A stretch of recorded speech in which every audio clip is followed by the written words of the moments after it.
I never thought I'd be the kind of person to expose family secrets at my own wedding, but sometimes karma needs a little push. The irony wasn't lost on me as I stood in front of the mirror, adjusting my designer wedding dress. Tomorrow I'd either become a Zimmerman or tear their whole facade apart, maybe both. I'm Karen, and in less than 24 hours, I'm supposed to marry the love of my life, Liam. He's perfect, kind, supportive, and somehow managed to grow up decent despite his family.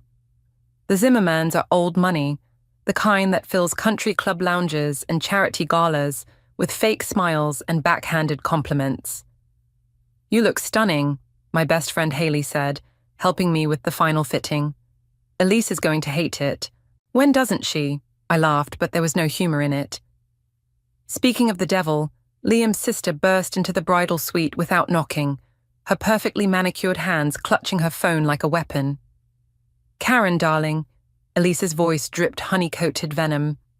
"Mother wants to know if you're still insisting on that unique ceremony setup." I met her eyes in the mirror. "Yes, Elise. The ceremony will be exactly as planned. It's just not how we do things," she sighed dramatically. "The Zimmerman weddings have always been traditional, stuffy, boring," Haley cut in, making me bite back a smile. Elise's nostrils flared. "Well, I suppose we can't expect everyone to understand our standards." Her eyes raked over my dress. "At least the gown is acceptable, though Mother still thinks the Vera Wang would have been more appropriate." "Good thing it's not her wedding then," I replied sweetly. After Elise finally left, Haley turned to me. "I still can't believe what they did to your family's company." "Neither can I." I smoothed down the silk of my dress, remembering the day I found those documents in Liam's father's study. The truth about how the Zimmermans had systematically stripped my grandfather's business, leaving nothing but scraps for my father to inherit. But tomorrow will change everything. My phone buzzed, Liam calling. "Hey, beautiful," his warm voice filled my ear. "How's the final fitting?" "Perfect," I said, watching Haley pack up the dress. "Your sister just stopped by to spread her usual sunshine." He sighed. "I'm sorry about Elise. She'll come around eventually." If he only knew. "Don't worry about it. How's the rehearsal dinner planning going?" "Mother's driving the catering staff crazy, but what else is new? Dad's hiding in his study with a scotch, and I'm counting the hours until you're officially my wife." My heart squeezed. "I love you, Liam." "Love you too. See you tonight." "Wouldn't miss it." After hanging up, I turned to Haley. "Sometimes I feel guilty about what I'm going to do to his family."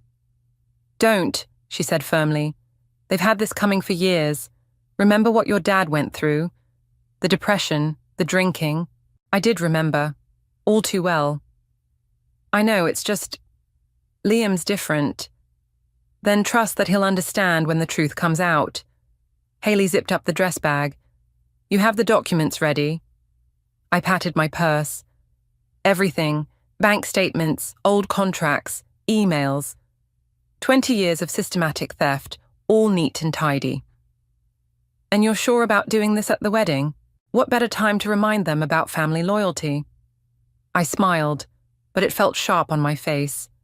Besides, they've spent months making me feel like I'm not good enough for their precious son. Might as well prove them right. Later that evening, as I drove to the rehearsal dinner at the Zimmerman estate, I caught sight of my reflection in the rearview mirror. I looked exactly like what they wanted. Perfectly groomed, designer outfit, every hair in place. The perfect trophy wife for their golden son. But underneath, I was my grandfather's granddaughter. The man who built an empire from nothing, only to have it stolen by people he trusted. Tomorrow the Zimmermans would learn that karma doesn't forget, and neither do I. I pulled up to their mansion, where Veronica, Liam's mother, was already waiting on the steps. "Karen, darling," she called out, air-kissing my cheeks. "That color is interesting on you." I smiled, remembering the documents in my purse. "Thank you, Veronica. I learned from the best about making interesting choices." She missed my meaning completely, ushering me inside where the rest of the family waited. Liam's face lit up when he saw me, and for a moment, I almost wavered in my resolve. But then I caught Elisa's smirk from across the room, and I remembered why I had to do this. Tomorrow, everything would change. The perfect wedding would become the perfect revenge. And the Zimmermans would finally learn that some bridges, once burned, light the way to justice. The night before my wedding should have been filled with butterflies and last-minute jitters. Instead, I was standing in my hotel suite, staring at the shredded remains of my wedding dress, while Elisa's perfectly practiced look of shock was making my blood boil. "Oh my God, Karen, what happened?" Her voice wavered with fake concern as she stood in the doorway. "Did someone break in?" I touched the torn silk, my fingers tracing the jagged cuts that had destroyed months of alterations and thousands of dollars of craftsmanship. The scissors had been thorough. This was no accident. "Cut the act, Elise," I said quietly. "I saw you on the security camera." Her face froze for a split second before morphing into confusion. "I don't know what you're talking about. I just came to bring you Mother's pearl hairpiece." "The one you're not even holding," I interrupted, pointing to her empty hands. Haley burst into the room, took one look at the dress, and immediately pulled out her phone. "I'm calling the police." "Don't bother," I said, my voice steadier than I felt. "That's exactly what she wants. Chaos, confusion, a reason to postpone the wedding." Elisa's mask slipped, revealing a flash of the spite beneath. "Well, you can hardly get married now, can you? No dress, less than 12 hours to go." She shrugged delicately. "Maybe it's a sign." "You really think a dress is going to stop me from marrying your brother?" I laughed, and the sound made her step back. "You have no idea what I'm capable of, Elise." "Is everything all right? I heard voices." Jasmine appeared in the doorway, gasping when she saw the dress. "Holy shit. Call my dad," I told her. "Ask him to bring Grandma Rose's dress from the attic. You know, the one we restored last summer." Elisa's smug expression faltered. "What? You didn't really think I wouldn't have a backup plan, did you?" I stepped closer to her. "I've been watching you plot and scheme for months. The sabotaged bridal shower, the lost invitations to my family members, the seating chart, mistakes." "I don't know what—" "Save it," Haley snapped.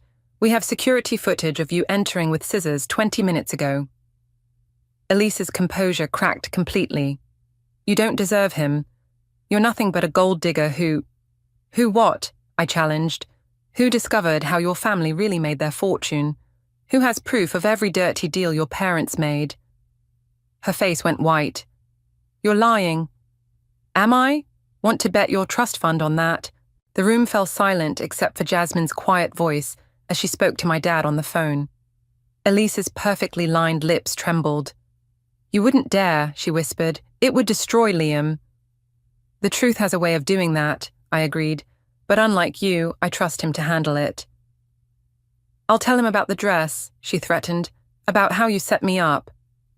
"Go ahead," I gestured to the security camera in the corner. "I'm sure he'd love to see the footage." Jasmine hung up the phone. "Your dad's on his way with the dress, Karen. He'll be here in 30 minutes. "Perfect." I turned back to Elise. "You should go. I'm sure you need time to prepare your explanation for tomorrow." She fled the room, her designer heels clicking rapidly down the hallway. As soon as she was gone, my knees gave out and I sank onto the bed. "Holy shit," Haley sat beside me. "I knew she was crazy, but this—" "Are you okay?" Jasmine asked, examining the ruined dress. "I'm fine," I assured them. "Actually, I'm better than fine. This is perfect." They both stared at me like I'd lost my mind. "Think about it," I explained. "Grandma Rose's dress isn't just any dress. It's the one she wore when she married my grandfather, before the Zimmermans destroyed everything he built. What better outfit to wear while I expose their lies?" "You're scary sometimes," Jasmine said admiringly. "You knew Elise would try something like this, didn't you?" I nodded. "She's predictable when she's desperate. And after what I let slip at the rehearsal dinner about having some surprising family history to share tomorrow, I knew she'd panic." A knock at the door made us all jump, but it was just the hotel manager, looking distressed. "Ms. McCormick, security called about an incident." "Everything's fine," I assured him. "Just a little family drama." Could you make sure the security footage from the last hour is preserved? We might need it. After he left, Haley squeezed my hand. Are you sure you want to go through with tomorrow? The revelations, I mean. I looked at my ruined wedding dress, thinking of my grandfather's face when he realized he'd lost everything, of my father's years of struggling to rebuild. More than ever, I said firmly. Elise just made it personal. Tomorrow, the Zimmermans learn that karma comes in a vintage dress. While waiting for my dad to arrive with Grandma Rose's dress, I showed Haley and Jasmine the letter that had started it all, the one I'd found 3 months ago, while helping Liam organize his father's study. I still can't believe you found this just lying in a drawer, Jasmine said, carefully unfolding the yellowed paper. Jeffrey must have been drunk when he filed it, I explained. He usually keeps everything locked in his safe, but this... I pointed to the signature at the bottom. This was his victory lap. Haley leaned in to read aloud. Dear Jeffrey, congratulations on successfully acquiring majority control of McCormick Industries. The systematic dilution of Robert's shares through our series of shell companies worked perfectly. He never suspected his own lawyer was working for us. My grandfather trusted that man with everything, I said, the familiar anger rising. He was family's lawyer for 20 years. And he was on the Zimmermans' payroll the whole time, Jasmine finished, shaking her head. A knock at the door interrupted us. My dad had arrived with the dress. His eyes widened at the sight of my destroyed wedding gown. Jesus, sweetheart, he whispered, carefully laying the garment bag containing Grandma's dress on the bed. Are you sure you don't want to postpone? No, Dad. I hugged him tight. Actually, there's something I need to tell you. Over the next 20 minutes, I explained everything, finding the letter, the months of secret investigation, the paper trail of fraud that had destroyed our family's company. All this time, he said finally, his voice rough, I thought Dad had made bad investments, that he'd gambled everything away. I was so angry at him. That's what they wanted you to think. I showed him the documents I'd gathered. They orchestrated his downfall perfectly. The Zimmermans didn't just steal the company, Dad. They stole his reputation, his legacy. Does Liam know? Not yet, but he will tomorrow. Dad ran a hand through his grey hair. Karen, honey, are you sure about this? Once you do this, there's no going back. I'm sure about Liam, I said firmly. He's not like them. Remember last Christmas when he found out Elise had deliberately excluded our family from the holiday party? He made her apologize and reorganize the whole thing. That's different from finding out his family destroyed ours, Haley pointed out gently. Maybe, I admitted, but he deserves to know the truth.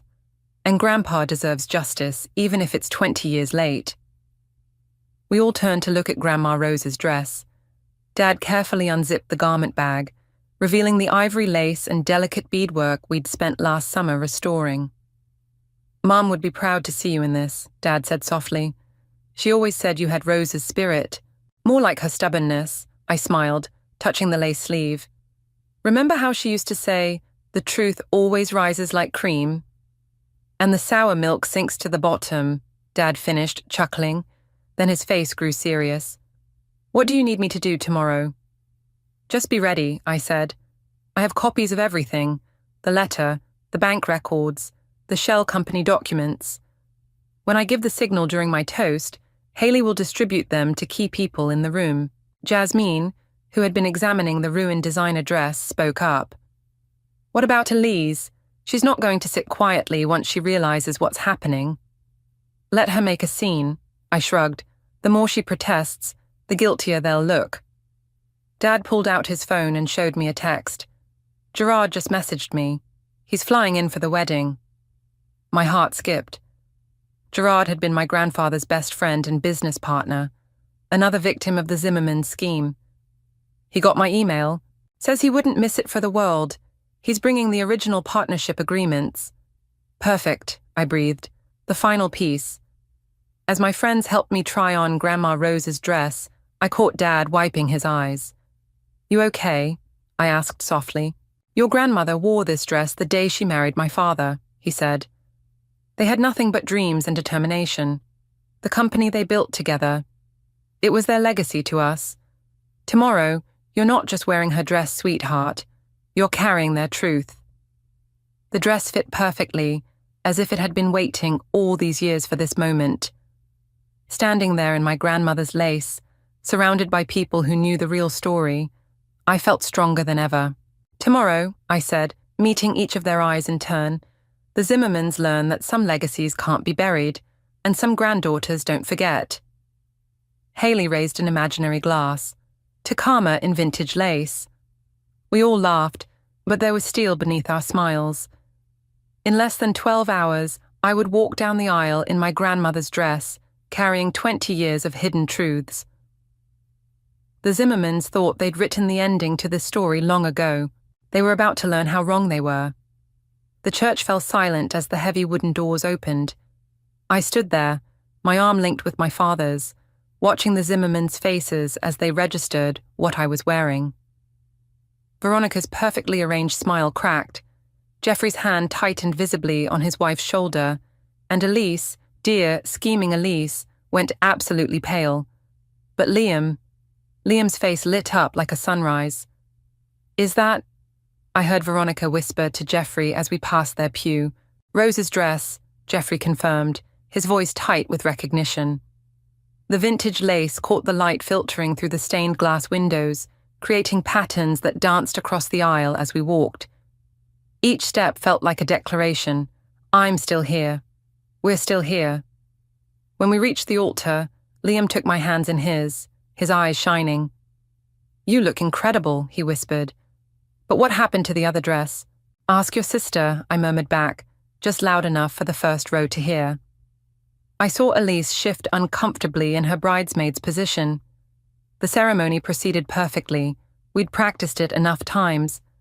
But there was an undercurrent of tension in the air, especially when we reached the part about speaking now or forever, holding your peace. I half expected Elise to object, but she remained silent, probably still hoping to prevent my reception speech. I do, Liam said clearly, sliding the ring onto my finger. I do, I echoed, meaning it with all my heart, despite what was to come. As we turned to face our guests, I caught sight of Gerard in the back row, giving me a subtle nod. The documents were ready. The photographer was arranging us for family photos when Veronica finally cracked. I must say, Karen, that dress is quite dated. What happened to the lovely gown we had fitted? Oh, didn't Elise tell you? I smiled sweetly. Someone broke into my suite last night and destroyed it. Thank goodness for family heirlooms, right? Destroyed? Liam's head snapped toward his sister. Elise, what did you do? Nothing, she protested quickly, too quickly. I just went to deliver Mother's hairpiece and... The hairpiece you never brought, I interrupted. Should we review the security footage? There's security footage, Jeffrey cut in sharply. Of course, I replied. The hotel takes their guests' safety very seriously, unlike some people's regard for family legacy. The photographer cleared his throat awkwardly. Should we continue with the photos? Actually, Liam said, his jaw set, I'd like to know what's going on. Elise? She's lying, Elise burst out. She's trying to ruin everything. She's not good enough for this family, and that dress, that horrible old dress, belonged to my grandmother Rose, I finished for her. You remember her, don't you, Jeffrey? And the company she built with my grandfather. The colour drained from Jeffrey's face. Behind us, the photographer quietly backed away, sensing the mounting tension. This isn't the time, Veronica hissed, trying to maintain her composure. We have guests waiting. Yes, we do, I agreed, including Gerard O'Connor. You remember him, surely? Grandpa's former business partner. Jeffrey's head whipped around, spotting Gerard in the crowd. The two men locked eyes, and 20 years of secrets seemed to crackle in the air between them. Liam, I turned to my new husband, whose confusion was giving way to concern. There's something you need to know, about your family, about mine, and about this dress. Karen, Jeffrey's voice held a warning. Think very carefully about what you're about to do. Oh, I have, I assured him. I've thought about it for 3 months, ever since I found your victory letter in the study. What letter? Liam demanded. Dad, what's she talking about? Veronica tried to salvage the situation. Perhaps we should move to the reception. All this drama is most unseemly. No, Liam cut her off. I want to know what's going on. Right now, I squeezed his hand. And you will. During my toast. I turned to face the Zimmermans. I think it's time everyone knew exactly how your family acquired its fortune, don't you? The photographer, who had apparently found his courage, chose that moment to call out, "Perfect! Hold those expressions, please." The camera clicked, capturing the moment perfectly. Liam's dawning realization, Elise's panic, Veronica's barely contained rage, and Jeffrey's fear. And me, in my grandmother's dress, finally ready to unveil the truth. "Shall we?" I gestured toward the reception hall. "Our guests are waiting, and I have quite a story to tell." As we walked, I heard Veronica whisper furiously to Jeffrey, "Do something." But it was too late. The truth, like my grandmother always said, was about to rise to the top, and I was wearing its legacy. The crystal champagne glass felt cool against my palm as I stood for my toast. The reception hall hushed, all eyes turning to me. Haley and Jasmine had already quietly distributed the manila envelopes to key guests. Gerard, my father, Liam's Uncle Robert, who'd always been sympathetic to our family, and several business associates who'd been caught in the Zimmermans' web of deceit. When I first met Liam, I began, my voice steady, I was struck by how different he was from what I'd expected. You see, I grew up hearing stories about his family's business success. I paused, meeting Jeffrey's eyes. Fascinating stories about how they acquired their fortune. Veronica's hand tightened around her wineglass. Elise started to stand, but her mother yanked her back down. My grandfather used to say that success comes from hard work and integrity, I continued. He built his company from nothing, alongside his wife Rose, whose dress I'm wearing today. I gestured to Gerard in the back. Would you stand up, Gerard? Many of you might remember him as my grandfather's business partner. Gerard rose slowly, his face grim. Several older guests murmured in recognition. 20 years ago, my grandfather's company was worth millions. It employed hundreds of people, supported countless families. And then, mysteriously, it all fell apart. I took a sip of champagne. Or perhaps not so mysteriously. "Karen," Jeffrey's warning voice carried across the room, "this is hardly the time." "Actually, it's the perfect time," I countered. "Everyone, please open the envelopes in front of you.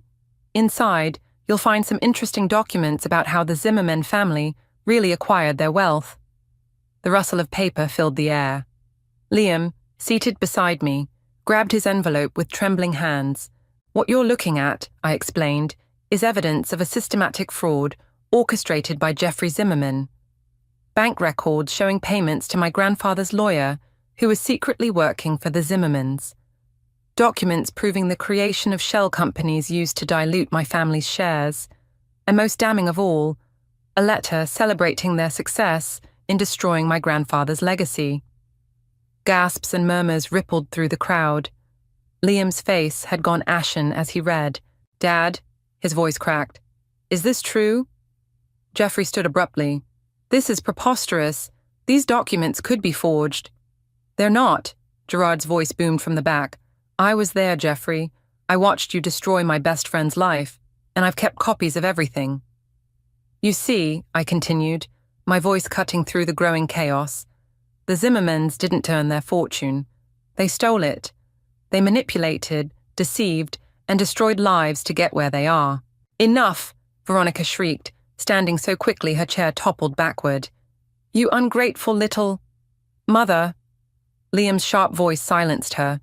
He turned to me, his eyes full of pain and confusion. "Why didn't you tell me sooner?" "Because I needed you to see them for who they really are," I said softly.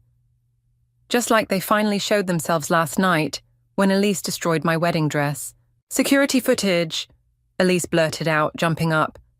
"She claims to have security footage, but where is it?"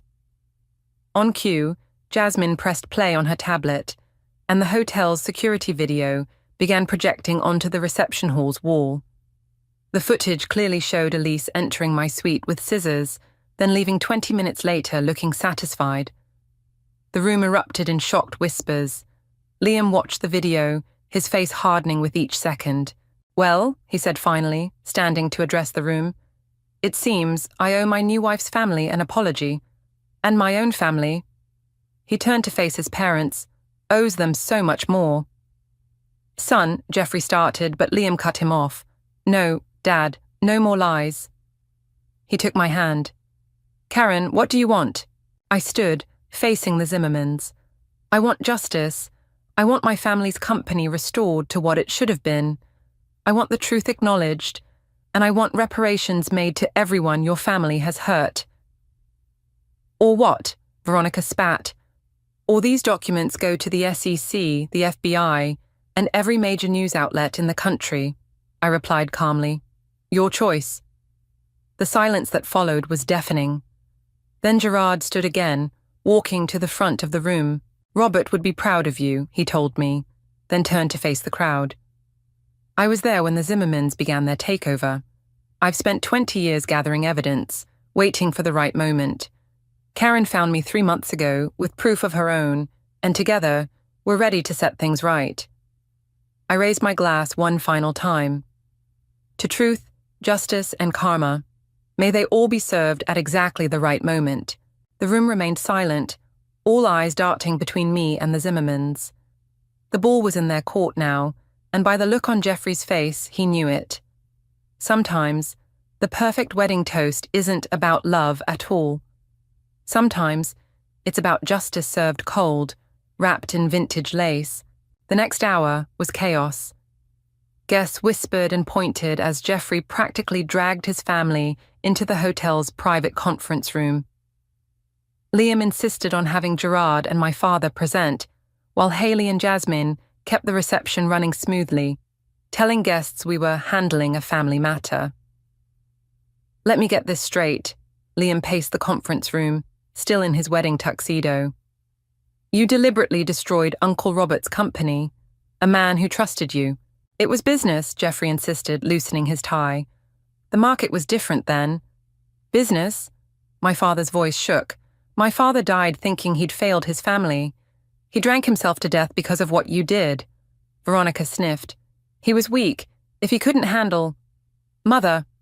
Liam slammed his hand on the table. "Stop talking, right now." I laid out the documents one by one. "Here's my offer. First, you'll transfer 51% of the company's shares back to my family. The percentage you stole through your shell companies." "Impossible," Jeffrey sputtered. "The board would never—" "The board," Gerard interrupted, "will do exactly what they're told when they see these documents, unless you'd prefer them to learn about it from the FBI." Elise, who'd been unusually quiet, suddenly spoke up. "Daddy, just give them what they want. We can't let this get out." "Second," I continued, "you'll create a fund to compensate all the employees who lost their pensions when you deliberately bankrupted the subsidiary companies." "That would cost millions," Veronica protested. "Less than what you stole," my father pointed out. "And finally," I met Jeffrey's eyes, "you'll publicly acknowledge what you did. No more letting my grandfather's name be dragged through the mud." The room fell silent. Liam had stopped pacing and was staring out the window, his shoulders tense. "You have 24 hours to decide," I said, standing up. "After that, these documents go public."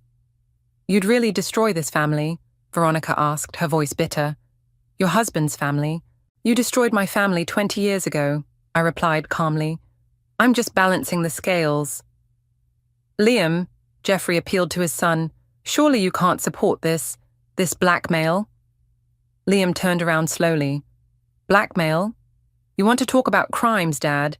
How about fraud, conspiracy? Should I go on?" "We did it for you," Veronica burst out. "Everything we did was to secure your future." "No," Liam's voice was ice. "You did it for yourselves, and now you're going to make it right." He walked over to stand beside me.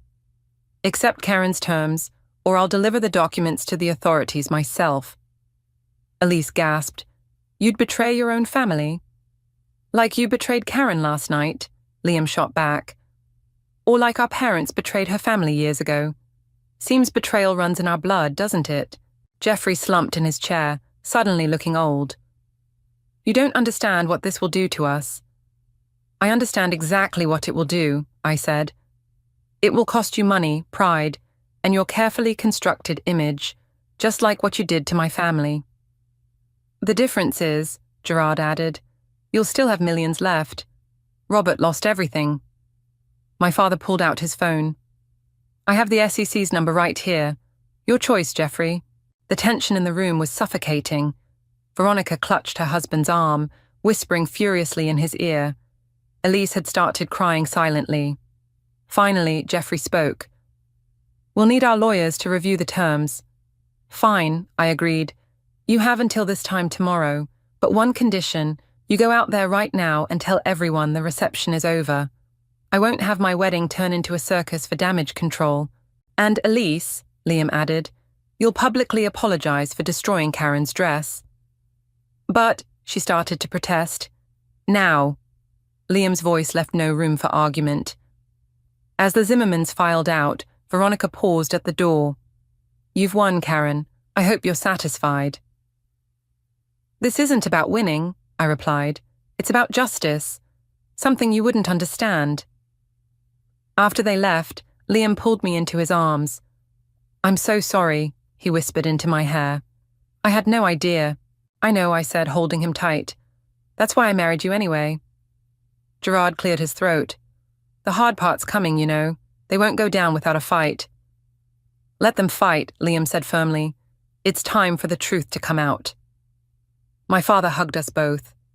Rose would be so proud seeing you in her dress, fighting for what's right. I touched the vintage lace of my grandmother's dress, thinking of all it had witnessed today. 24 hours, I said. Then either justice gets served or the truth gets set free. Either way, the Zimmerman's perfect facade was finally cracking, and through those cracks, the light of truth was beginning to shine. The next morning, exactly 23 hours after our ultimatum, my phone rang. It was Jeffrey. We'll do it, he said without preamble. But we need to meet, now. The hotel's conference room felt smaller in the harsh morning light. I sat between Liam and my father, still wearing yesterday's makeup, while Gerard set up his laptop to record everything. Jeffrey and Veronica arrived with their lawyer. Elise trailed behind them, looking like she hadn't slept. Before we start, Jeffrey's lawyer spread out some papers. My clients have some conditions of their own. No, I said firmly. This isn't a negotiation.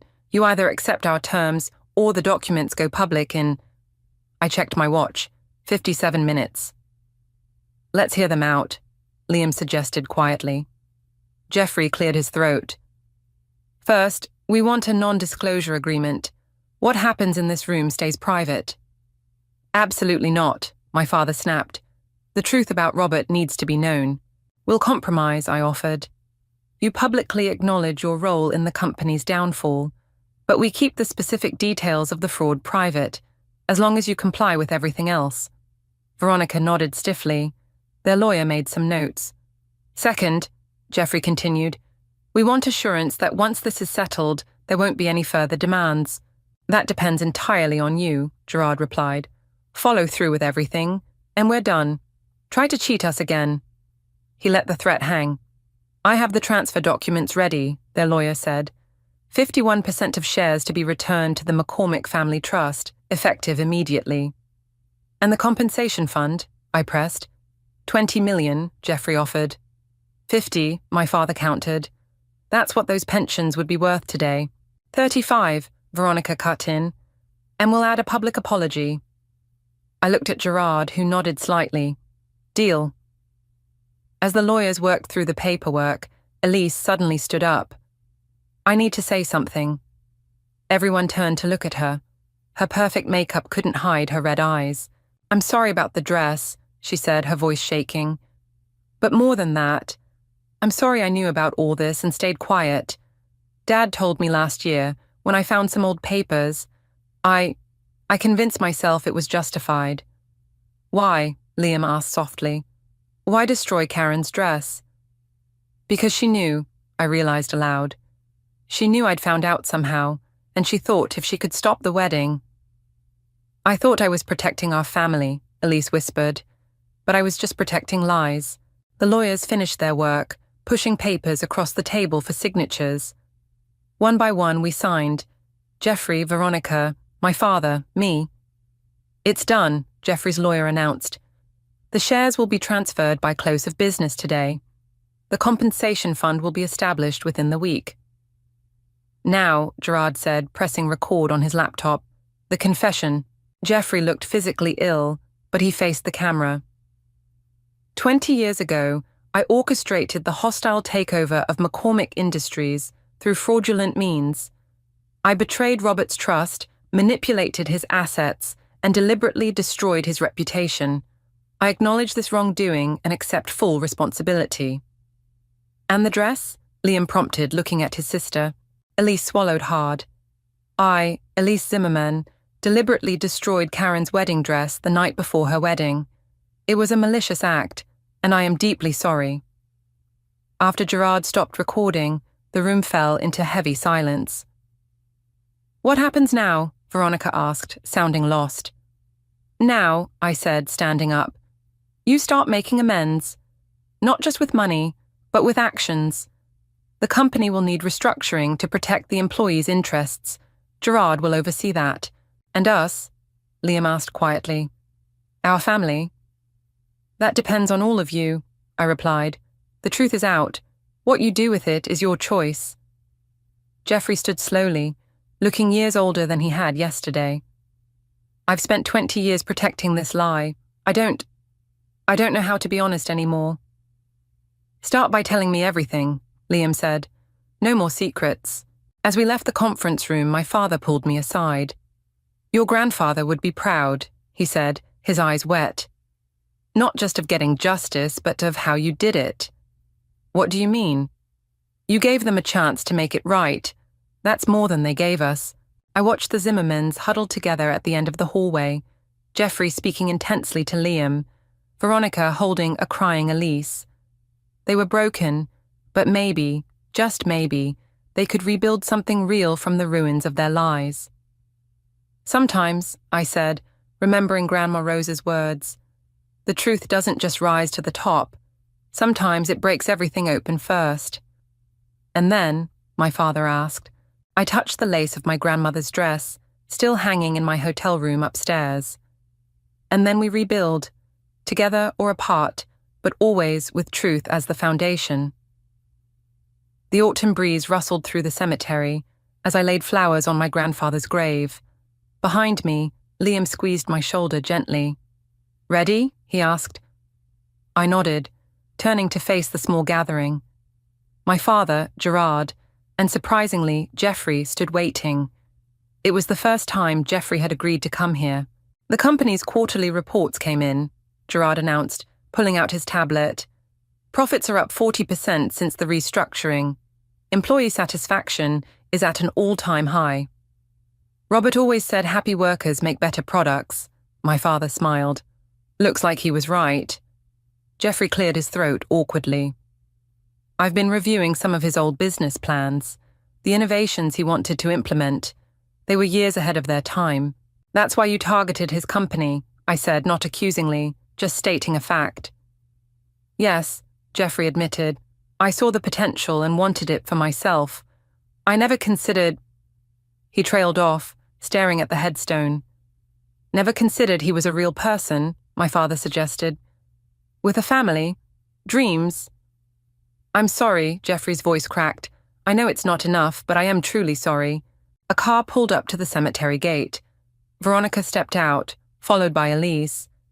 They'd been attending therapy together, working through their own guilt and complicity. The foundation papers are finalized, Veronica announced as they joined us. The Robert McCormick Innovation Fund will provide scholarships to young entrepreneurs and support small businesses affected by predatory takeovers, Elise added quietly. I touched my grandfather's headstone. He would have liked that. Karen, Elise stepped forward, holding something. I found this in Mother's attic. I thought you should have it. It was an old photograph of my grandparents on their wedding day. Grandma Rose in the dress I'd worn, standing proud beside my grandfather. They were so young, Liam observed, looking over my shoulder. They had nothing but dreams in each other, my father said. Just like you two. We have a little more than that, I smiled, thinking of the restored company, the foundation, the truth finally set free. The board meeting is next week, Gerard reminded us. First time both families will be working together officially. It won't be easy, Jeffrey warned. Nothing worth doing ever is, I replied. But we'll do it right this time. No shortcuts, no schemes. Veronica touched the photograph gently. Your grandmother was beautiful in that dress. I'm sorry I never appreciated what it represented. It represented everything you tried to destroy, I said honestly. But it also represented survival, resilience, just like now. Elise wiped her eyes. I keep thinking about that night with your dress. I was so angry, so scared of losing everything. And instead, you found something real, Liam finished. We all did. The breeze picked up, scattering autumn leaves across the cemetery. Standing there, surrounded by both families, I realized something my grandmother had tried to teach me. Revenge might be sweet, but redemption is sweeter. The company holiday party is next month, I announced. I think it's time we combine traditions, show everyone we're truly united. A fresh start, Jeffrey agreed. With old wisdom, my father added, nodding at the headstone. As we walked back to our cars, Liam held me back for a moment. You know what I love about you? He asked. You could have destroyed my family, but instead, you forced them to become better. I learned that from my grandfather, I said. He always said business wasn't about crushing competitors. It was about lifting everyone up. Smart man, Liam smiled. Think he would have approved of me? He would have loved you, my father called back, overhearing. Especially after you stood up to your family for what's right. The autumn sun was setting as we left the cemetery, casting long shadows behind us. But unlike the shadows of secrets that had haunted both our families for so long, these were clean and clear. Ready to go home? Liam asked. I looked at our families walking ahead of us, Jeffrey and my father discussing business plans, Veronica and Elise talking about the foundation, Gerard adding his wisdom to both conversations. Not perfect, but real. Not unbroken, but healing. Yes, I said, taking his hand. I'm ready. Sometimes karma doesn't just come to collect debts. Sometimes it comes to teach lessons, heal wounds, and build bridges. And sometimes, just sometimes, it comes wearing a vintage wedding dress, carrying not just revenge, but the possibility of redemption. That's the thing about truth. Once it rises, it lifts everyone with it.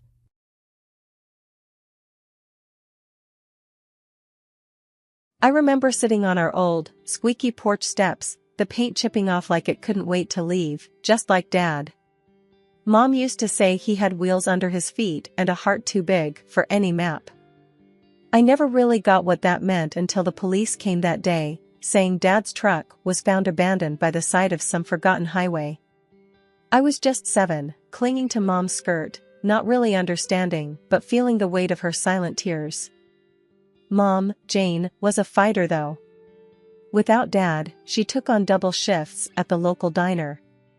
I'd often fall asleep to the sound of her coming home late, trying to be quiet but never quite managing it. One evening, when I was about 12, I asked her, Mom, why do you work so much? Aren't you tired? She sat beside me, her eyes tired but kind. Ella, we've got to make ends meet. Life's tough, but we're tougher, right? I nodded, not fully understanding but proud to be tough like Mom. Then came the hammer blow that was Mom's cancer diagnosis when I was 18. She fought it, hard, but it was like trying to hold back the tide with a spoon. She passed away quietly, leaving me with nothing but memories and a stack of bills. College was supposed to be my escape, my dream. I managed to scrape together enough for the first year, but after that, I was on my own. I juggled classes with 2, sometimes 3, jobs, anything that would pay. One particularly grueling night at the campus library, I remember breaking down. I was alone, surrounded by books that seemed as heavy as the world on my shoulders. That's when I first met John. He walked over, his eyes full of concern. Hey, are you okay? I wiped my eyes, embarrassed. Yeah, just college stuff. He smiled, a little awkwardly. I get it. I'm John, by the way. Ella, I replied, managing a small smile. That's how it all started with John. He was different, kind, and always there, like a steady rock in my turbulent sea. He didn't have much, but he shared everything he had with me, half a sandwich, notes from classes, even his old, battered laptop. We'd sit together, sometimes talking, sometimes just sharing the silence. It was comfortable, safe. I hadn't felt that way since Mom was around. You know, Ella, John said one day, you're the strongest person I know. You're going to make it, I'm sure of it. I laughed, a bit bitterly. Strong? I feel like I'm barely hanging on. That's what being strong is about, isn't it? Hanging on, even when it's the last thing you want to do. I looked at him, really looked at him, and I realized he was right. I was strong, like Mom. And somehow, I knew I'd make it through, with or without wheels under my feet. College life wasn't anything like those fancy brochures. It was hard, gritty, and it tested you in ways you never thought possible. I remember my second year, standing in line at the financial aid office, my stomach in knots. The lady at the counter looked at me like I was just another number. Next, she called out, not even looking up. Hi, I'm here about my scholarship renewal. I began, but she cut me off. If it's not renewed in the system, there's nothing I can do. Next. I walked away, feeling a mix of anger and helplessness. That's when I bumped into John again. He was always popping up when I least expected it. Hey, Ella, everything okay? He asked, his brows furrowed with concern. I shook my head, no, not really. Financial aid's a dead end. Looks like I might have to drop out. John was quiet for a moment. That's rough. But hey, don't give up. You're smarter than half the professors here. I chuckled, despite the gloom. Thanks, John. I don't know what to do. Come on, let's grab a coffee. My treat. You can tell me all about it. That coffee turned into many more. John became my go-to person at college. He had this way of making problems seem smaller, more manageable. We'd sit in the cafeteria, him with his endless optimism, me trying not to drown in my own worries. One day, he said, you know, Ella, you should start looking for a job on campus. Might help with the money situation. I rolled my eyes. You think I haven't tried? It's like everyone's out to get me or something. John leaned in, not everyone. I hear the library's looking for someone. You're always there anyway, might as well get paid for it. I thought about it. Maybe, but what if they say no? Then we find something else. You're not in this alone, Ella. That's how I ended up working at the library. It wasn't glamorous, but it paid some bills. Between stacking books and serving coffees at a local cafe, I barely had time for studies. But I was making it work, one day at a time. John and I grew closer. He wasn't just the guy who bought me coffee anymore. He was my friend, my confidant. He knew about my mom, my dad, and all the messy bits in between. It was one evening, while closing up the library, that John said something that stuck with me. Ella, you're going to make something of yourself. I just know it. And I'll be here, cheering you on. I smiled, feeling a warmth spread through me. Thanks, John. That means a lot. College was tough, but with John by my side, it felt like I had a fighting chance. He was more than a friend, he was a reminder that some good still existed in this crazy, mixed-up world. After college, life took a turn I didn't expect. John and I got married. It wasn't some big fairy tale wedding, just a small courthouse do, with a few friends and less fanfare. We moved into this tiny apartment that had more cracks than walls, but it was ours. It felt like a fresh start, a new chapter. Then came the problem: John's mom, Mrs. Smith. The woman was a piece of work. The first time she visited our place, her nose wrinkled like she'd walked into a dumpster. "This is where you live," she said, her voice dripping with something that was half disbelief, half disgust. I tried to smile. "Yeah, it's not much, but we're happy." She snorted. "Happy? John, you can do better than this. And what about kids? You can't raise kids in this." John cut in, trying to ease the tension. "Mom, we've talked about this. We're not rushing into kids. We're focusing on our careers right now." But she wouldn't have it. Every visit was a new complaint. The apartment's too small. The neighborhood's not good enough. Why isn't Ella cooking more? It went on and on. One evening, after she'd left, I turned to John, frustration boiling over. "Doesn't it bother you? The way your mom talks about our life?" John, ever the peacemaker, shrugged. "She's just worried about us. That's how she shows love, I guess." "That's not love, John. That's criticism. There's a difference." He didn't say much after that. It was like he couldn't see what was so clear to me. His mom's words were chipping away at us, bit by bit. Things got worse when she started hinting we should move somewhere better. I lost it one day. "John, we can't afford some fancy place." "Why doesn't she get that?" John looked uncomfortable. "She just wants the best for us, Ella.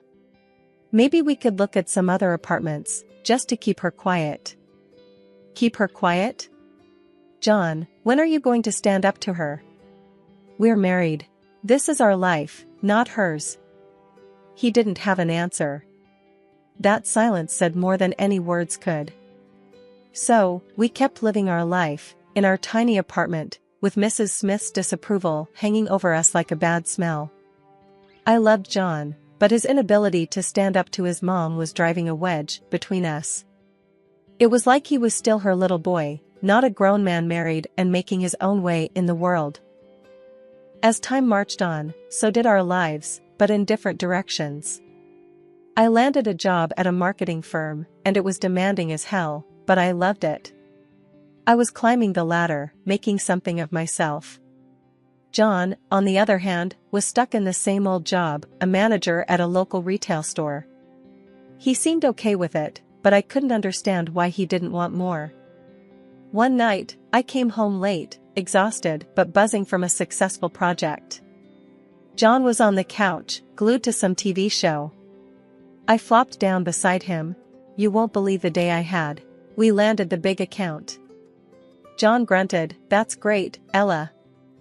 I frowned, looking for some enthusiasm. "Aren't you happy for me?"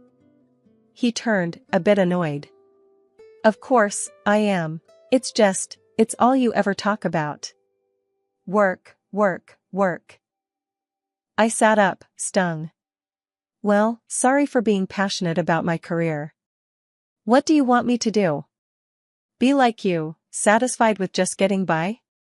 He shot up. "What's that supposed to mean?" "It means, why don't you want more, John? Why are you content just being this?" He didn't answer, just stormed off to bed. I stayed on the couch, fuming and hurt. The tension spilled over into everything. Even simple conversations turned into minefields. Then came the day when John dropped a bombshell. He wanted us to move to a bigger place, something more befitting our status. I stared at him like he'd grown a second head. Befitting our status? "John, we can't afford a fancy place. We're doing fine here." He was insistent. "But we can't live like this forever, Ella. And my mom keeps saying." I cut him off. "Oh, so it's your mom again? When are you going to stop listening to her and start living for us?" John's face turned red. "I'm thinking about our future, Ella. Maybe you should too." That hurt. It felt like he didn't see all the hard work I was putting into building that future. It was like we were on different planets. In the end, we did move to a house that cost us a whopping 12 grand a month. I could afford it, but it was a stretch. John seemed happier, but every time I wrote that rent check, I felt a part of me scream in protest. We were living in a house that was too big, with a gap between us that was growing wider. I lay awake most nights, wondering how we got here. Was it the money? The jobs? Or had we just changed too much? Just when I thought things couldn't get more strained between John and me, life threw a curveball. John's dad fell seriously ill. It hit John hard, they were close. Overnight, our already fragile routine got upended. One evening, after a particularly rough visit to the hospital, John slumped into a chair, looking like the world was on his shoulders. "Dad's not doing good, Ella. The doctors, they say he needs constant care." I sat beside him, trying to be the supportive wife. "I'm so sorry, John. Maybe we can get a nurse to help?" He shook his head, his eyes distant. "No, I've been thinking. I'm going to take care of him. I'll quit my job and move in for a while." I was stunned.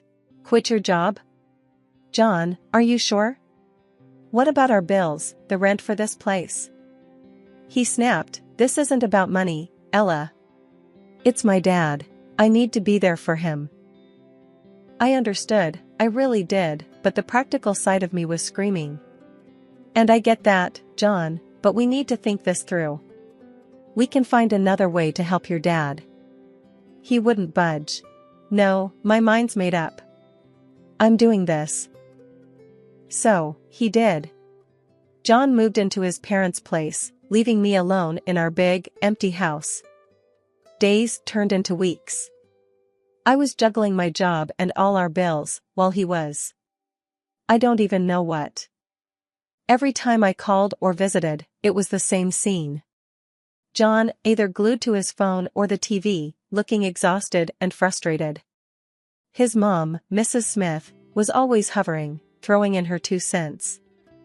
One day, I found him sprawled on the couch, a beer in hand, eyes glued to some game. "John, shouldn't you be with your dad?" He barely glanced at me. "He's sleeping." "What do you want me to do, sit and stare at him?" I bit back my frustration. "You could look for a part-time job, help out with our expenses." That got his attention. He sat up, angry. "Really, Ella? You want me to work now? While my dad's lying there dying?" I tried to keep my voice steady.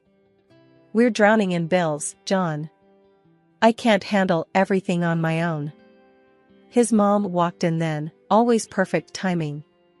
"Ella, John is doing a noble thing, taking care of his father. You should be grateful." Grateful? The word hit me like a slap. Grateful? I'm keeping our lives afloat while he sits here doing, what? Playing caretaker while watching TV and drinking?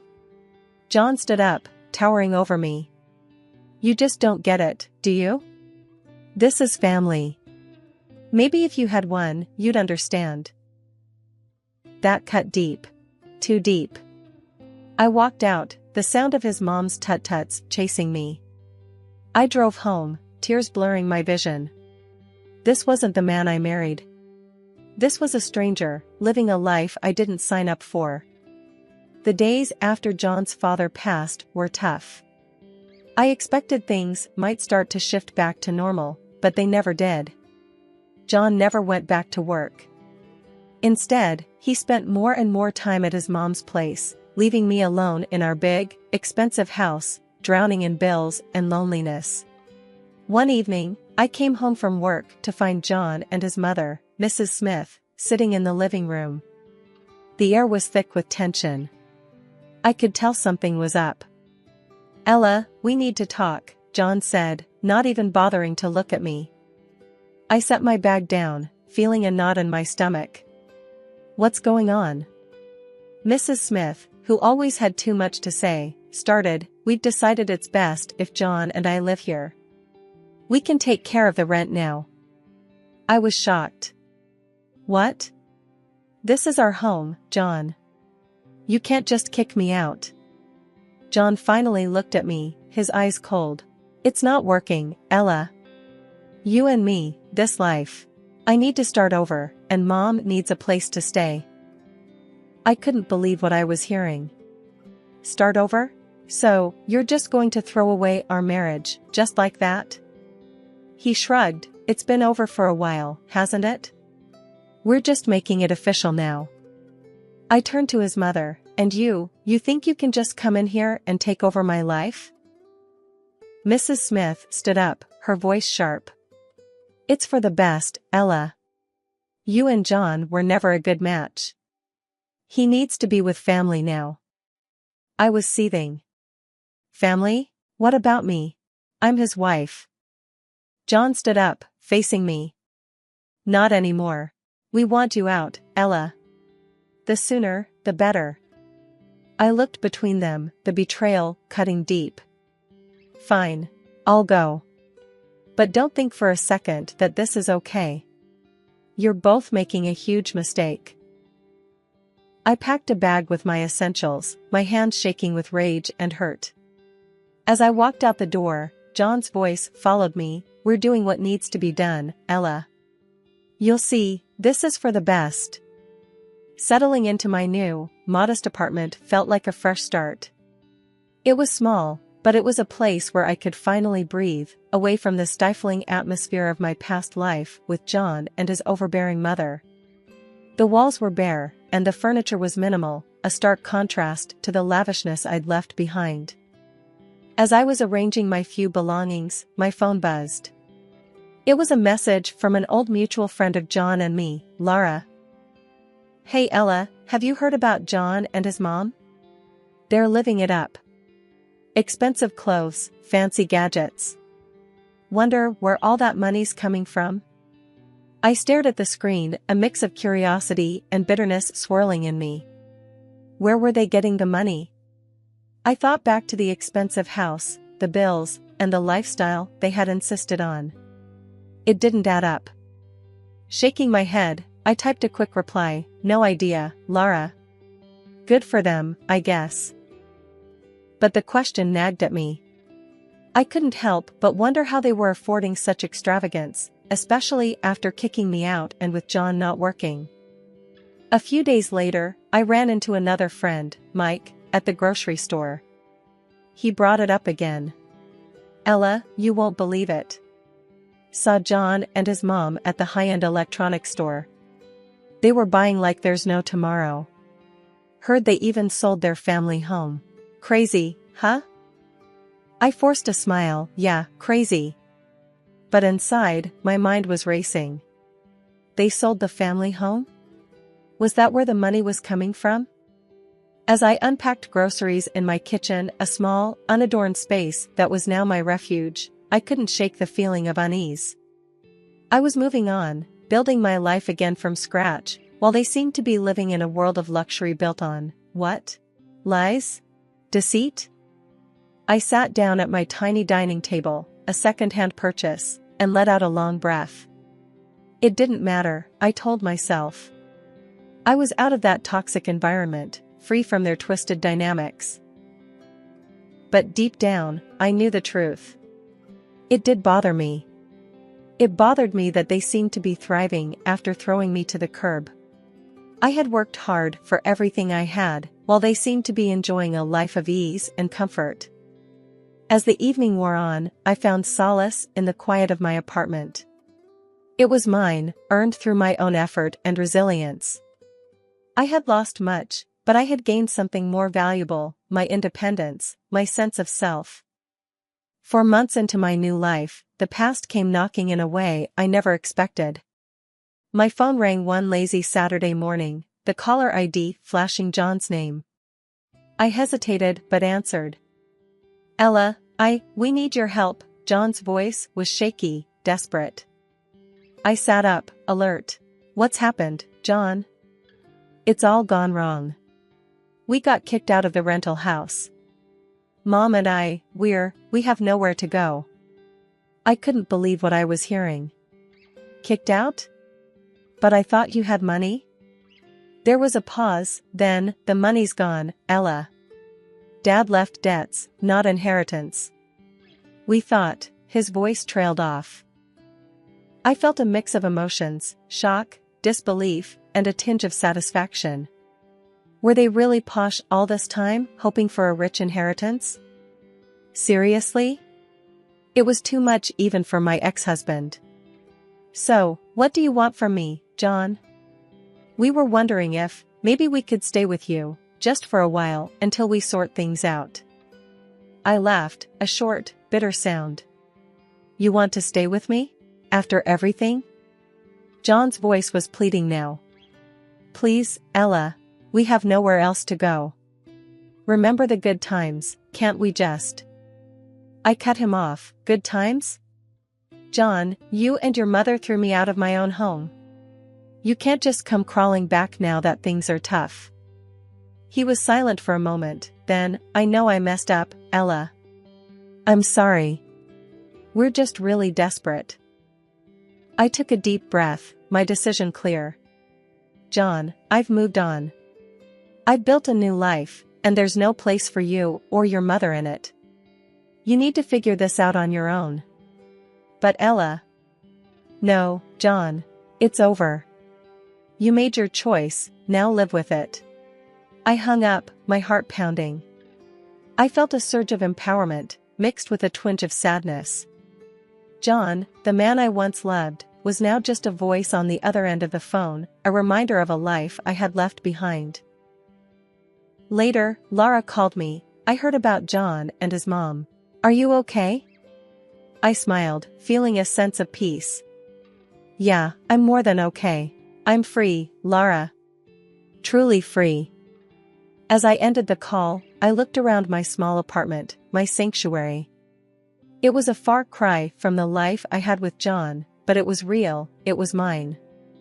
I had faced the worst and come out stronger. That night, I realized that this was my new beginning. A life where I was in control, where my happiness didn't depend on someone else. I had lost much, but in the process, I had found myself.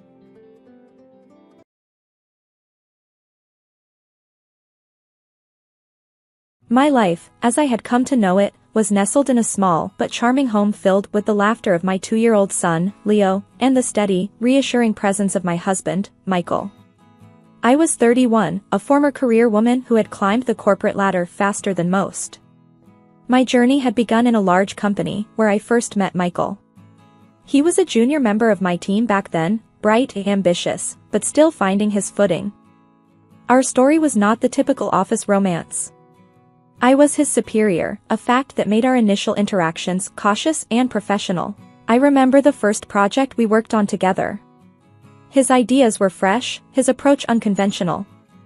It intrigued me. After hours, we'd often find ourselves last to leave the office, our discussions spilling over from work to life, dreams, and aspirations. It was during one of these late evenings, under the dim lights of the empty office, that our relationship took a turn. Michael, with a hesitancy that was uncharacteristic, had asked me out for coffee. It's just coffee, as colleagues, he had said.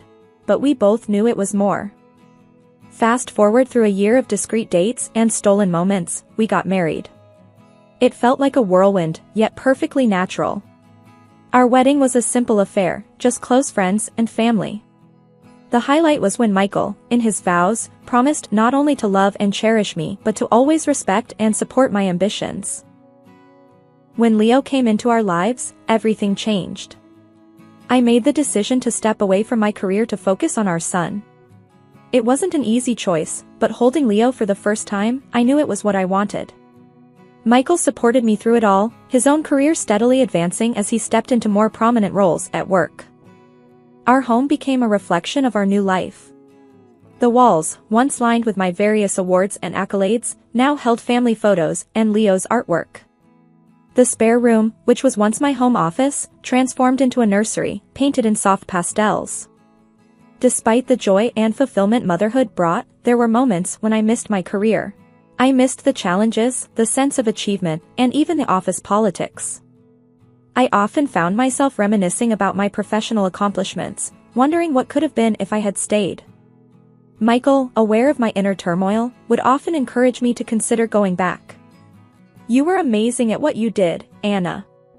Leo's growing, and maybe it's time for you to reclaim that part of yourself," he would say. One such evening, as I was preparing dinner, Michael came up behind me, wrapping his arms around my waist. "Have you thought more about going back to work?" he asked, his voice soft. I turned off the stove and leaned back into him. "I have, but I'm not sure, Michael. It's not just about me anymore. We have Leo to think about." He kissed the top of my head. "We'll figure it out together. We always do." The sun was just starting to set, casting a warm glow through the kitchen window as I prepared dinner. Leo was playing with his toys in the living room, occasionally letting out a cheerful laugh. It was a typical evening, or so I thought, until my phone rang, displaying a name I hadn't seen in a while, Mr. Thompson, my former boss. Curious, I answered, "Mr. Thompson? This is a surprise. How can I help you?" "Anna, good to hear your voice. I have a proposition for you," he said, his tone hinting at something important. "Oh, what kind of proposition?" I asked, stirring the pot on the stove. "We're looking for a new head of the department. Your name came up, and I immediately thought of you. Would you be interested in coming back?" Mr. Thompson's offer hit me like a bolt of lightning. I was momentarily speechless. I'm flattered, Mr. Thompson. But I need to think about it." "Of course, take your time. But remember, we'd love to have you back," he replied. As I hung up, my mind raced with possibilities. Returning to work, leading a department, it was a dream opportunity. But as Michael walked in, his face tired from a long day at work, I felt a pang of uncertainty. "Who was that on the phone?" Michael asked, peeling off his jacket. "It was Mr. Thompson. They want me back at work, as the head of the department," I said, trying to gauge his reaction. Michael's face hardened. "Head of the department? That's the position I've been eyeing. They promised me a shot at it." I was taken aback. "I didn't know you applied for it. Why didn't you tell me?" He sighed, frustration evident in his voice. "I didn't think it mattered. Besides, you're happy here, aren't you?" His words stung. "I am, but this is a huge opportunity for me. I can't just ignore it." Michael's expression softened slightly, but his stance was firm. "Anna, I need this promotion. It's not just about the money, it's about my career. I want you to call Mr. Thompson back and decline the offer." I felt a mix of emotions, surprise, disappointment, anger. "You want me to turn it down? Just like that?" "Yes, I do. It's important to me, Anna. Please," he pleaded. The room felt smaller as I processed his words. Michael's insistence felt like a betrayal, a dismissal of my aspirations. I realized then that our perfect life was more fragile than I had thought. The tension in the house was palpable since the phone call about the job. Michael, perhaps sensing the distance growing between us, started a new tradition, taking Leo out on weekend mornings, leaving me with a few precious hours to myself. On one such Saturday, as Michael was bundling Leo up in his little jacket, I felt a mix of relief and resentment. "You sure you want to do this every weekend?" "It's a lot of work, taking Leo out alone," I said, watching them by the door. Michael looked back at me, a determined look on his face. "I got this, Anna. You need a break. Besides, Leo loves our little adventures, don't you, buddy?" He ruffled Leo's hair, who giggled in response. As the door closed behind them, the house fell into a silence that felt both comforting and unsettling.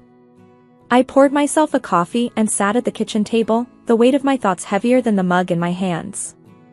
Hours later, when they returned, Michael had a victorious grin on his face. "We conquered the playground, didn't we, champ?" he said, helping Leo off with his shoes. Leo's face was flushed with excitement. "We saw a doggy, Mommy. A big one." His innocent joy was infectious, and I couldn't help but smile. That sounds wonderful, honey, I said, bending down to give Leo a hug. I looked up at Michael, trying to read his expression. Did you have fun too? Michael nodded, a hint of something softer in his eyes. Yeah, it was good. We should do this more. It's good for him. And for us. His words, simple as they were, hit me unexpectedly. It was an olive branch, a small step towards mending the rift that had formed between us.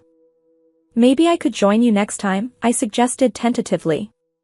He paused, then nodded. Sure, that could be nice. As I watched them play in the living room, a sense of normalcy crept back into our home. The job offer still hung over us like a dark cloud, but in these moments, it felt like we could find our way back to each other. The weekend had unfolded in its usual rhythm. Michael had taken Leo out for their Saturday morning walk, a routine that had become their special father-son time. As I settled in with a cup of tea, I remembered the smartwatch I had secretly slipped onto Leo's wrist for safety. Michael didn't know about it. I thought it was better that way, just a small measure of reassurance for me. Casually, I opened the app on my phone to check their location, expecting to see them at the nearby park as usual. But the blinking dot on the map was nowhere near the park. It was several blocks away, in a residential area unfamiliar to me. My heart raced with confusion and concern. I dialed Michael's number, trying to keep my voice calm. Hey, where are you guys? Leo wanted to show me something he found in the park, but we can't seem to find it. There was a brief pause before Michael replied, his voice too nonchalant. We're just at the park, near the pond. Leo's having a blast feeding the ducks. His words didn't match the GPS location. I felt a knot in my stomach. Sounds fun. See you when you get back, I said, ending the call. As I hung up, a flurry of questions invaded my thoughts. Why would Michael lie about their location? What was he hiding? I decided not to confront him about the smartwatch. I needed to know more, to understand what was happening before revealing my hand. The rest of the morning, I was restless, my mind spinning with possible explanations. When they returned home, Leo was his usual cheerful self, chattering about the ducks and the playground. Michael seemed relaxed, unaware of my inner turmoil. How was the park? I asked, watching Michael for any sign of discomfort. It was great. A bit chilly, but we had fun, didn't we, buddy? Michael responded, ruffling Leo's hair. Leo nodded eagerly, oblivious to the tension. We saw big ducks, mommy, and a doggy. I forced a smile, playing along with their tails. That sounds lovely. I'm glad you both had a good time. As the day went on, I couldn't shake off the unease. Michael's deception, however small it seemed, had planted a seed of doubt in my mind. What was he doing in that unknown neighborhood? Why lie about it? For a whole week, my mind buzzed like a beehive, disturbed and restless. Each time I glanced at Michael, a wave of questions and doubts washed over me. But I masked my turmoil, waiting for the weekend, waiting for a chance to unravel the truth behind Michael's mysterious outings with Leo. Saturday arrived with a heavy air of anticipation. Michael, as per the new routine, got ready to take Leo out.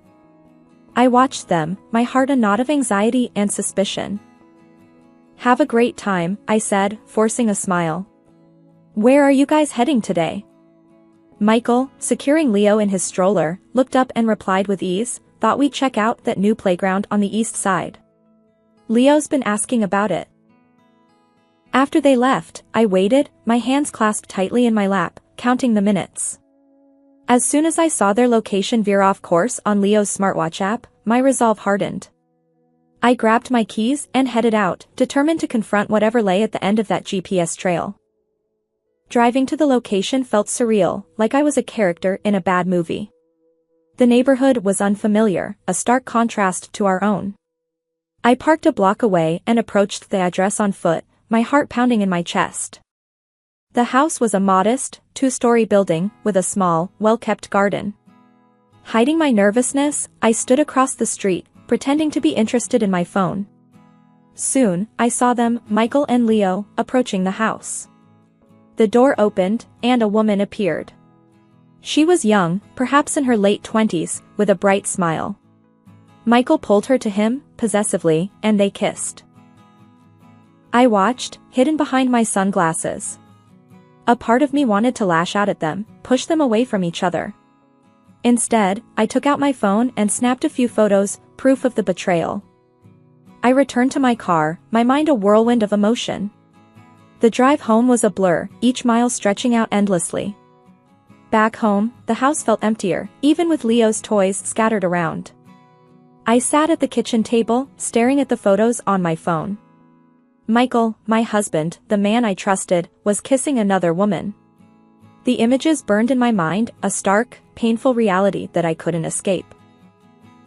When they returned, Michael was in high spirits, regaling me with stories of their day, the playground, the ice cream they had, Leo's laughter. I listened, nodding and smiling, a hollow feeling growing inside me. "And how was the new playground?" I asked, my voice steady despite the chaos inside. "It was great," Michael replied, unaware of my internal turmoil. Leo made a new friend, and they played on the slides for ages. Monday morning arrived with a sense of urgency I hadn't felt in a long time. As I watched Leo play, a plan formed in my mind. It was time to reclaim a part of myself that I had put aside. Once Leo was settled with his toys, I stepped into the other room and dialed Mr. Thompson's number. My heart raced as the phone rang. "Mr. Thompson, it's Anna. I've thought about your offer, and I'd like to accept the position of department head," I said, my voice steady but filled with resolve. "That's fantastic news, Anna. We're thrilled to have you back on board," Mr. Thompson's voice boomed with enthusiasm. After the call, I felt a mix of excitement and apprehension. I had taken the first step towards a new chapter in my life, one where I wasn't just a wife and mother, but also the professional I used to be. The day passed slowly, the weight of the impending confrontation with Michael heavy on my mind. When he finally came home that evening, his mood was off. He slammed the door a bit harder than usual and threw his keys on the table. "Anna, we need to talk. Why did Thompson call me today saying you took the job? The job that was supposed to be mine?" His voice was laced with anger and disbelief. I took a deep breath, meeting his gaze. "I did take the job, Michael. It's time for me to get back to my career." "Your career? What about our agreement? What about our family?" he shot back, his voice rising. "Our family will be fine. This is about me, Michael. I need this." My words were firm, unyielding. Michael laughed bitterly. "You need this? What about what I need? What I've been working towards?" I stared at him, the betrayal and pain I had felt over the past weeks boiling to the surface. "What about what you've been doing, Michael? Behind my back?" His laughter stopped, replaced by a confused scowl. "What are you talking about?" I pulled out my phone and showed him the photos I had taken. "I know about her, Michael. I've seen you with her." His face paled as he looked at the photos, his anger dissolving into a mix of shock and guilt. "Anna, I can't explain." "No, Michael. I don't want to hear it. Not now." I cut him off, my voice shaking with emotion. "You've broken our trust, and now I need to focus on myself and Leo." The decision to file for divorce, though heart-wrenching, was driven by a deep sense of betrayal and the need for justice. Armed with irrefutable evidence of Michael's infidelity, I stood my ground in the courtroom, demanding appropriate compensation and alimony. Michael fought fiercely, contesting every claim, every penny, as if trying to salvage his pride. The legal battle was draining, emotionally and mentally. But I remained resolute, bolstered by the knowledge that I was fighting not just for myself, but for a fair future for Leo and me. The court, recognizing the weight of the evidence, ruled in my favor. It was a bittersweet victory. The repercussions of our publicized divorce extended beyond the personal to the professional. The scandal of Michael's affair, once private, became a public spectacle. It wasn't long before the company we both worked for was embroiled in the controversy. Unable to weather the storm, they let Michael go. I remember the day he confronted me about it. His anger was palpable, his words sharp with blame. "Are you happy now, Anna?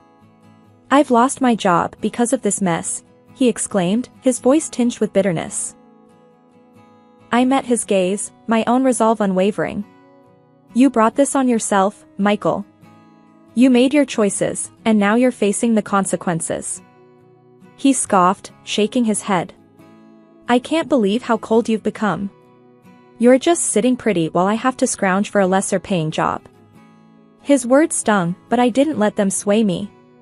"This isn't about revenge, Michael. It's about doing what's right. It's about justice for what you did to our family."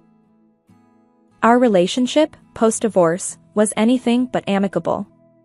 Michael's resentment towards me only grew with each alimony payment, with every job application that led nowhere. And while I took no pleasure in his struggles, there was a part of me that felt vindicated. Justice, in its own way, had been served. Life after the divorce felt like walking on unfamiliar terrain. Each step was cautious, yet with every passing day, I grew more confident in my new role as a single mother and a professional woman reclaiming her career. One crisp morning, as I was getting Leo ready for school, he looked up at me with his big, curious eyes. "Mommy, are you okay? You seem different." I knelt down to his level, brushing his hair back. "I'm more than okay, Leo. I'm strong, and we're going to be just fine." He smiled, that pure, innocent smile of a child. "I think you're like a superhero, Mommy. Like in my comics." I chuckled, hugging him close. "Well, every superhero needs a sidekick, right? How about you be mine?" Leo nodded enthusiastically, his laughter filling the room. It was moments like these that reminded me of the resilience and joy that still existed in our world, despite the shadows of the past. At work, I found myself diving into projects with a vigor I hadn't felt in years. My colleagues noticed the change too. One day, my coworker, Jenna, commented on it during lunch. "You seem different, Anna. More, I don't know, alive?" Jenna observed, stirring her coffee. I smiled, sipping my tea. "I feel like I've finally woken up, Jenna. Like I'm seeing things clearly for the first time in a long time." Jenna smiled back. "Well, it suits you. Keep it up, boss lady." Life wasn't without its challenges, though. Michael and I had minimal contact, only speaking when necessary for Leo's sake. Our conversations were brief, to the point, and often tense. On one such occasion, as we discussed Leo's upcoming parent-teacher conference, Michael's frustration was evident. "I can't make it to the meeting, Anna. I have to work," he said curtly over the phone. I took a deep breath, keeping my tone neutral. "That's fine, Michael. I'll handle it. Leo's doing great in school, by the way." There was a pause. "Thanks, Anna.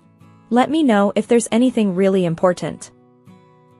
As the days turned into weeks, and weeks into months, I found solace in the small victories and joys of everyday life. Leo's laughter, the satisfaction of a job well done, the support of friends and family, these were the things that now defined my days. I realized that moving forward wasn't about forgetting the past, but about learning from it, growing stronger because of it. It was about building a new life on my own terms, filled with hope, resilience, and the promise of new beginnings. As I looked at Leo, growing taller and more confident each day, I knew we were on the right path. Together, we were moving forward, stepping into a future that was ours to shape.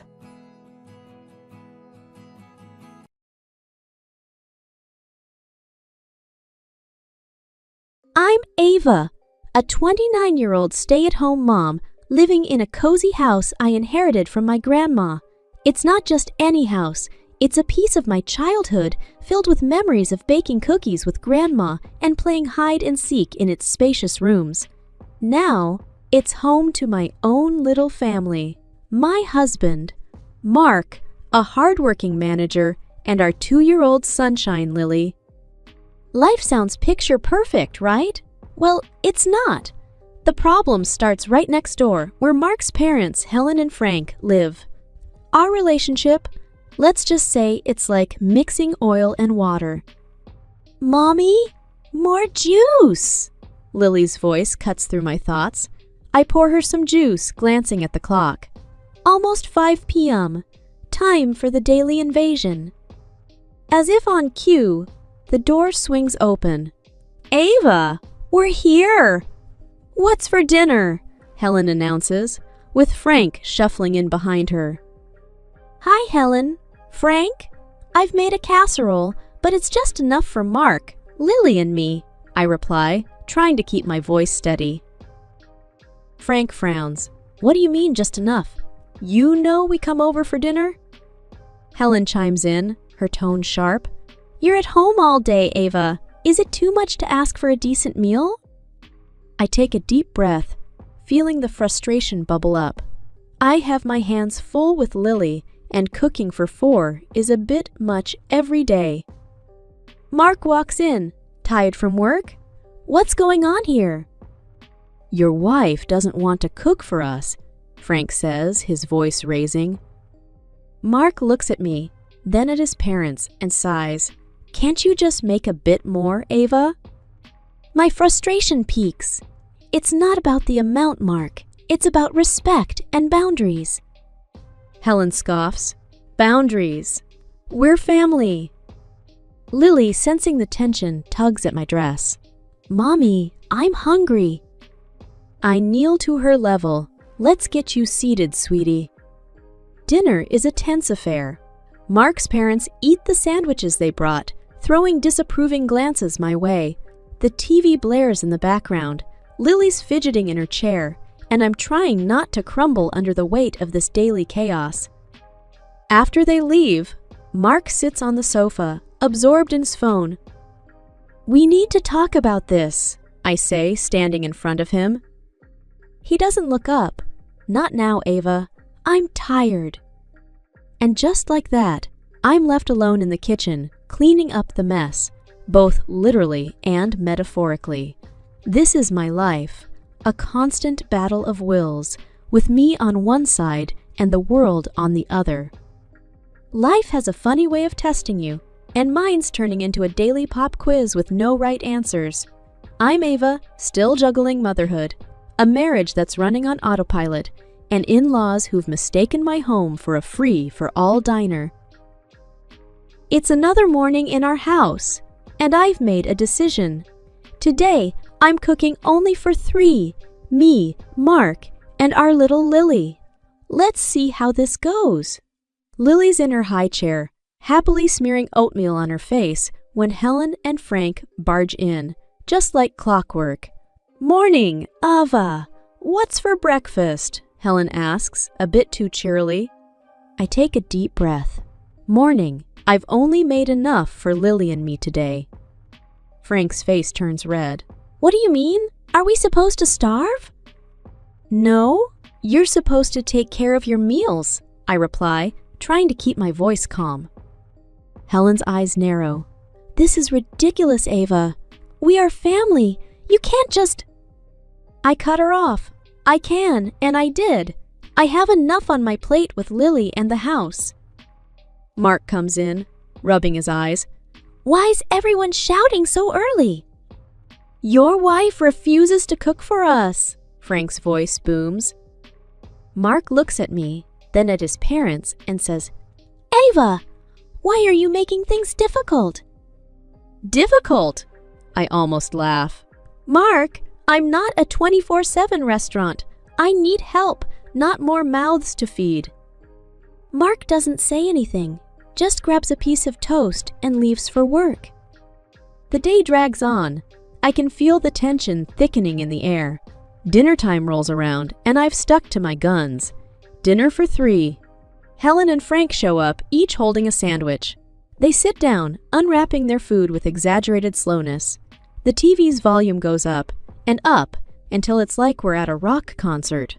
Lily's rubbing her eyes, clearly struggling to stay awake amidst the noise. Could you turn that down? Lily's trying to sleep, I ask, my patience wearing thin. Frank grunts. We can't hear it if it's any lower.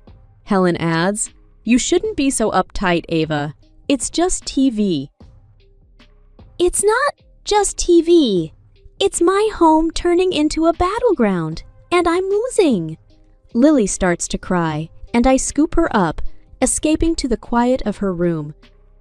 Later, Mark comes home to find his parents still there. The living room, a mess. Lily asleep in my arms. "What happened here?" he asks, looking around. "I'm too tired for another round of arguments. Just the usual," I say, my voice flat. He doesn't push it, and neither do I, but inside, I feel something shift. I'm at my breaking point, and something's got to give. Every day feels like walking on eggshells in my own house. I'm Ava, still trying to find a balance between being a mom, a wife, and now, apparently, an unwelcome host to my in-laws.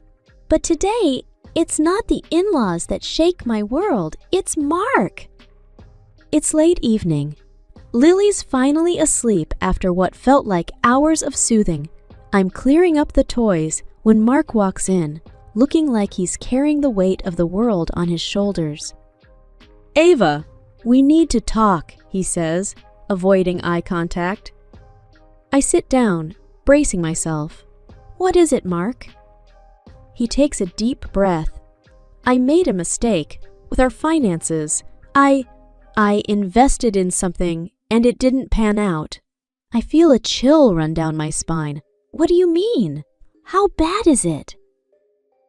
"It's bad, really bad. I've lost a lot, like $100,000. My heart stops. 100,000? How could you do that without telling me?" Mark runs his hands through his hair, looking anywhere but at me. I thought I could make it big, you know? Fix everything. "Fix what? We were fine. I can barely keep the tremor out of my voice." He finally looks at me, his eyes pleading. I know, but now we need a plan." "A plan?" I echo, feeling numb. "Yeah, I was thinking, maybe we could move my parents into our house, rent out their place to cover the debts." My mind races. His parents in our house? Full time. The very thought makes me feel like I'm suffocating. "Mark, are you serious? After everything with your parents, you want them here in our house all the time?" He sighs. "I know it's not ideal, but we don't have many options, Ava." I stand up, anger and disbelief swirling inside me. "Not ideal. It's a nightmare, Mark. And you just decided all of this without even talking to me?" He stands too, his voice rising. "What was I supposed to do, Ava? I'm trying to fix this." "By making my life a living hell," I shoot back. There's a silence, heavy and suffocating. "Finally, I speak," my voice barely a whisper. "Fine. Move them in. But this is on you, Mark?" He nods, looking relieved and guilty all at once, but all I feel is a deep, sinking dread. This isn't just about money anymore. It's about trust, and I'm not sure how we come back from this. The day my in-laws moved in, it wasn't just their suitcases that entered our home. It was a tidal wave of chaos. Right from the start, it's clear that Helen and Frank are here to stay, and they have their own ideas about how things should be. "Frank, put that box in the living room and careful with it." Helen's voice echoes through the hallway as she directs her husband with military precision. I watch, holding Lily, who clings to me, wide-eyed at the commotion. Then, as if things couldn't get worse, Helen turns to me. "Ava, we need to talk about rearranging the house. We need space for our things." I feel a knot in my stomach. "Rearranging, Helen? There's not much space to work with." She waves her hand dismissively. "Nonsense. Let's start with Lily's playroom. She can play in her bedroom, right?" I'm taken aback. "That's her space, Helen. She loves it there." Frank, carrying a heavy box, chimes in, "Kid won't mind, Ava. Don't make a fuss." Lily buries her face in my neck, and I realize this is just the beginning. The days that follow are a blur of unwelcome changes. Helen and Frank unpack their belongings, turning the living room into their personal space. They replace my tasteful decor with their old-fashioned knacks, and the TV blares day and night with their favorite shows. I try to cook dinner one evening, with Lily tugging at my apron. Frank strolls in, eyeing the pots on the stove. "What's this?" "Another one of your experimental dishes." I bite my tongue. "It's a new recipe, Frank. If it's not to your liking, feel free to make something yourself." He laughs. "In my day, women knew how to cook for their families." I feel a flash of anger, but before I can respond, Mark enters, looking weary. "Can't we have one peaceful meal?" I turn to him, my patience wearing thin. "Peaceful? Mark, your parents have turned our home upside down." He avoids my gaze, grabbing a beer and retreating to the now occupied living room. Weeks pass, and the tension only grows. Helen has opinions on everything, from how I raise Lily to how I should manage the house. Frank, meanwhile, has taken to criticizing my cooking at every meal. One afternoon, I'm folding laundry when Helen walks in. "Ava, these sheets aren't folded properly. Let me show you how it's done." I set my jaw. "Thanks, Helen, but I've been folding sheets my whole life." She tuts, clearly not the right way. As she refolds the sheets, I feel a sense of helplessness. My own home no longer feels like mine. Night falls and I'm lying in bed, staring at the ceiling. The muffled sounds of the TV and my in-laws' laughter seep through the walls. Lily is asleep, but rest eludes me. I think back to the days when this house was filled with love and laughter, a stark contrast to the present. It feels like I'm losing a part of myself, bit by bit, as each day passes. Mark's side of the bed is empty. He's been spending more and more time working late. I'm left alone, wondering how things got this bad, and what, if anything, I can do to take back control of my life and my home.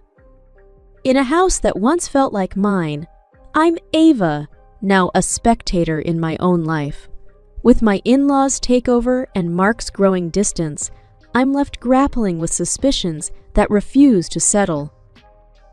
One afternoon, while Lily naps and the house is momentarily quiet, I call my brother, Jake. He's always been the one I turn to in tough times. "Hey, Jake," I say, trying to sound casual. "Ava, how's it going? Haven't heard from you in a while." I take a deep breath. "Not great, Jake. I'm worried about Mark. He's different." Jake's tone shifts, more serious now. Different how? He's always working late, secretive with his phone, and there's this tension, like he's hiding something. Jake pauses, then says, "You think he's seeing someone else?" The words sting, even though I've thought them 1,000 times. I don't know, Jake. I just feel like I'm losing him. There's a resolve in Jake's voice when he speaks. "Let me do something. I have a friend, a private detective. He can discreetly check on Mark, see what's up." I'm hesitant.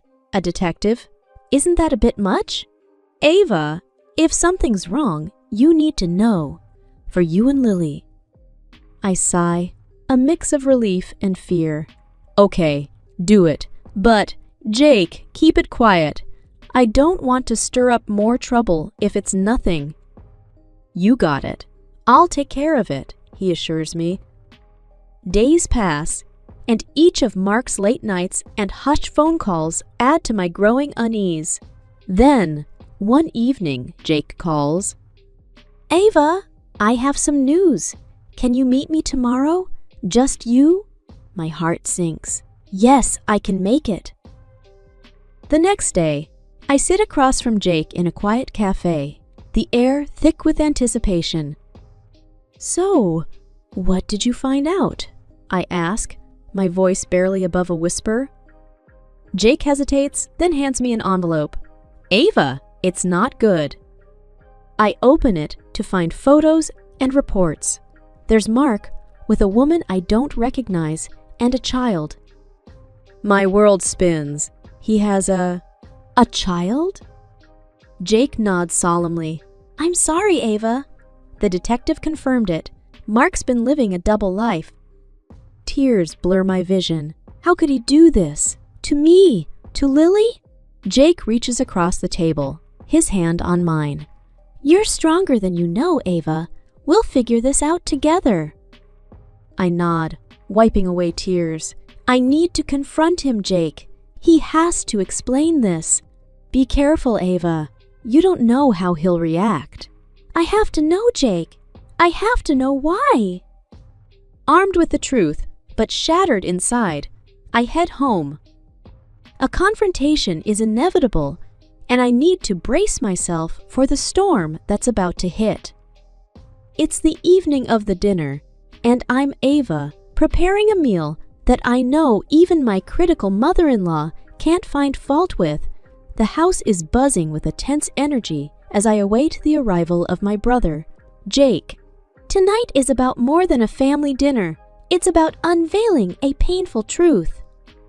As I set the table, I can feel the weight of the envelope in my pocket, heavy with the evidence of Mark's betrayal. My hands shake slightly, but I steady myself. This needs to be done. The dinner starts off like any other. Mark's parents, Helen and Frank, along with Mark, sit around the table, complimenting the food for a change. I catch Mark's eye, and he gives me a small, oblivious smile. It's almost time. Jake arrives, apologizing for being late. As he sits down, he casually turns to Mark. So, Mark, Ava told me about your investment ventures. Sounds interesting. Mark, caught off guard, coughs. Oh yeah, it's nothing big. I watch as Jake probes further. What kind of investments? Stocks? Real estate? Mark stumbles over his words. A bit of everything, really. I can see the confusion on Jake's face, feigned for the others, but all too real for me. Can you tell me more? I've been looking to invest myself? Mark fumbles, clearly out of his depth. It's complex stuff, hard to explain over dinner. That's my cue. I pull out the envelope and place it on the table, pushing it towards Mark. Maybe this will help explain, I say, my voice steady. Everyone's attention shifts to the envelope.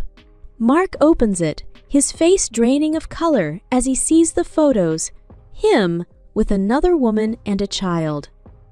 Helen gasps, Mark, what is this? Frank looks on, stunned into silence. Mark tries to speak, but nothing coherent comes out. He looks at me, betrayal in his eyes. Ava, why? Why? You have a second family, Mark. How could you do this to us? So you moved your parents to my house, and with the money you received from renting their apartment, you kept your mistress? I'm almost yelling now, the pain and anger I've been holding back spilling over. The room is silent, the air thick with shock. Helen and Frank look between Mark and the photos, disbelief written all over their faces. You lied to us, to your own family, Helen whispers, her voice filled with hurt. Frank just shakes his head, unable to find words. Mark stands up, his chair scraping loudly against the floor. I need to explain, he says, but it's clear no explanation can undo this. He walks out of the room, and I'm left there with his parents in a deafening silence.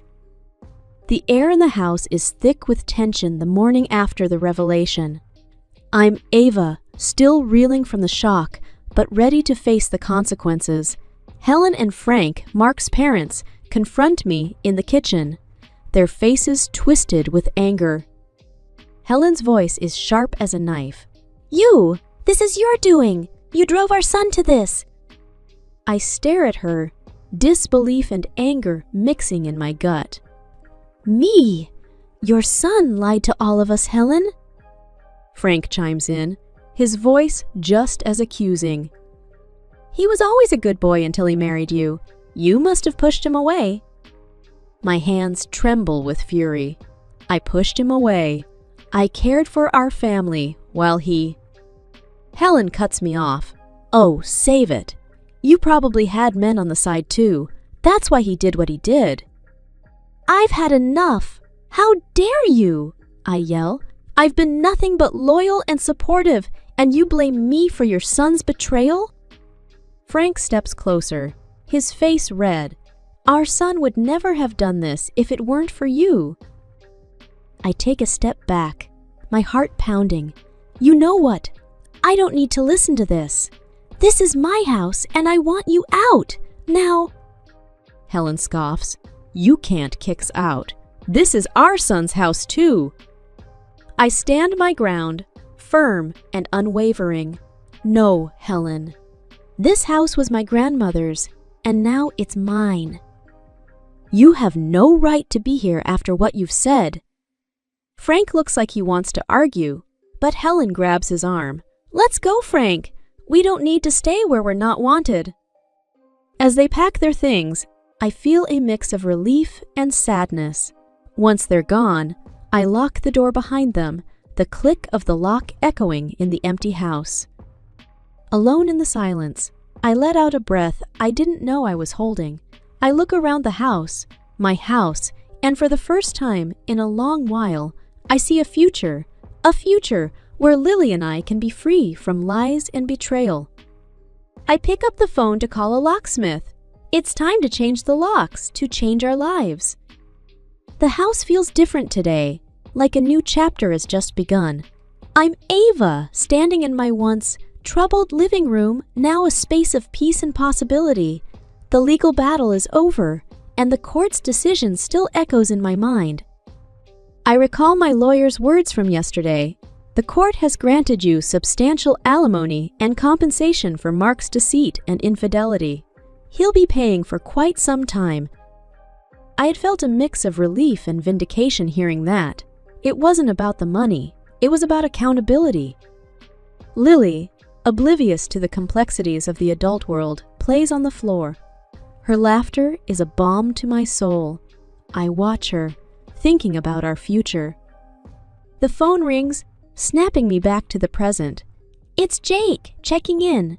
Hey, Ava, how are you holding up? I smile. Better, Jake. Much better. The court's decision helped close a painful chapter. Jake's voice is warm. I'm glad, Ava. You deserve peace after all this. I glance at Lily. We both do. As I talk to Jake, I can't help but think about Mark. The last I heard, he was struggling to make ends meet, now living with his parents again. It's ironic, I say to Jake. He's back where he started, but this time by his own doing. Jake sighs. He brought it on himself, Ava. You did what you had to do. I nod, feeling a sense of closure. Mark's choices led him here, and I no longer feel any obligation to worry about him. After the call, I sit with Lily, watching her play. The court's decision has given us a financial cushion, but more importantly, it's given us freedom. Mommy, look! Lily holds up a drawing of our house. Our home, she says proudly. I hug her. Yes, sweetie, our happy home. I realize then that this is just the beginning for us. A beginning filled with hope, strength, and the love we have for each other. The road ahead is ours to shape, and I feel ready to embrace whatever comes our way, with Lily by my side.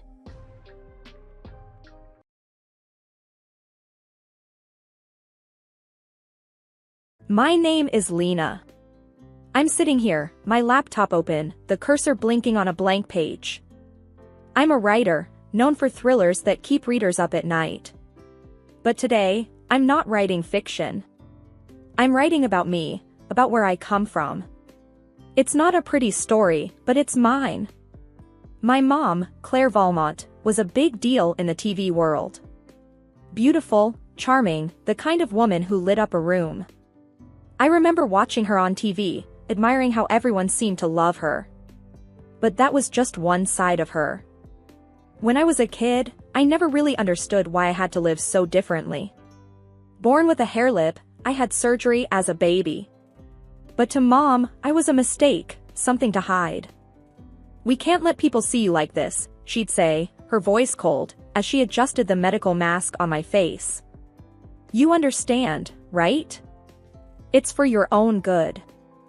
I grew up in a big house, but it felt like a prison. I was always alone, except for the nanny, Mrs. Jenkins. She was kind but scared of Mom. Everyone was.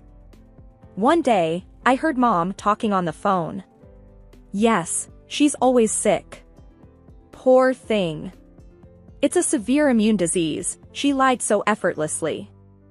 I knew then that she was ashamed of me, that she saw me as a burden. My dad? He wasn't around much after the divorce. I heard he was living it up with his new family. I used to imagine him coming to rescue me, but he never did. I didn't go to school like other kids. A tutor came home to teach me. "Keep your mask on," she'd remind me, just like Mom. I turned 10 that year. I was sitting in my room, my only sanctuary, when Mom walked in. She looked at me, her expression hard to read. "Mom, if you hate me so much, why don't you just send me to Dad?" I asked.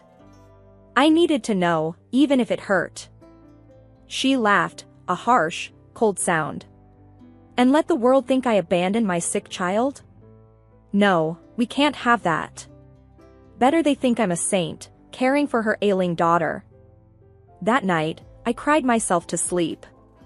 I was just a prop in her perfect world, a secret she was desperate to keep. But I knew one thing for sure. I wasn't going to be a secret forever. I often think about how different my life was from other kids. There I was, cooped up in my room, a mask covering half my face, while they were probably out playing, laughing, living. My world was small, confined to the walls of my room, my imagination the only place I could be free. Every morning started the same. I'd wake up to the muffled sounds of the house, slip on the mask that had become my unwanted companion, and sit down for breakfast.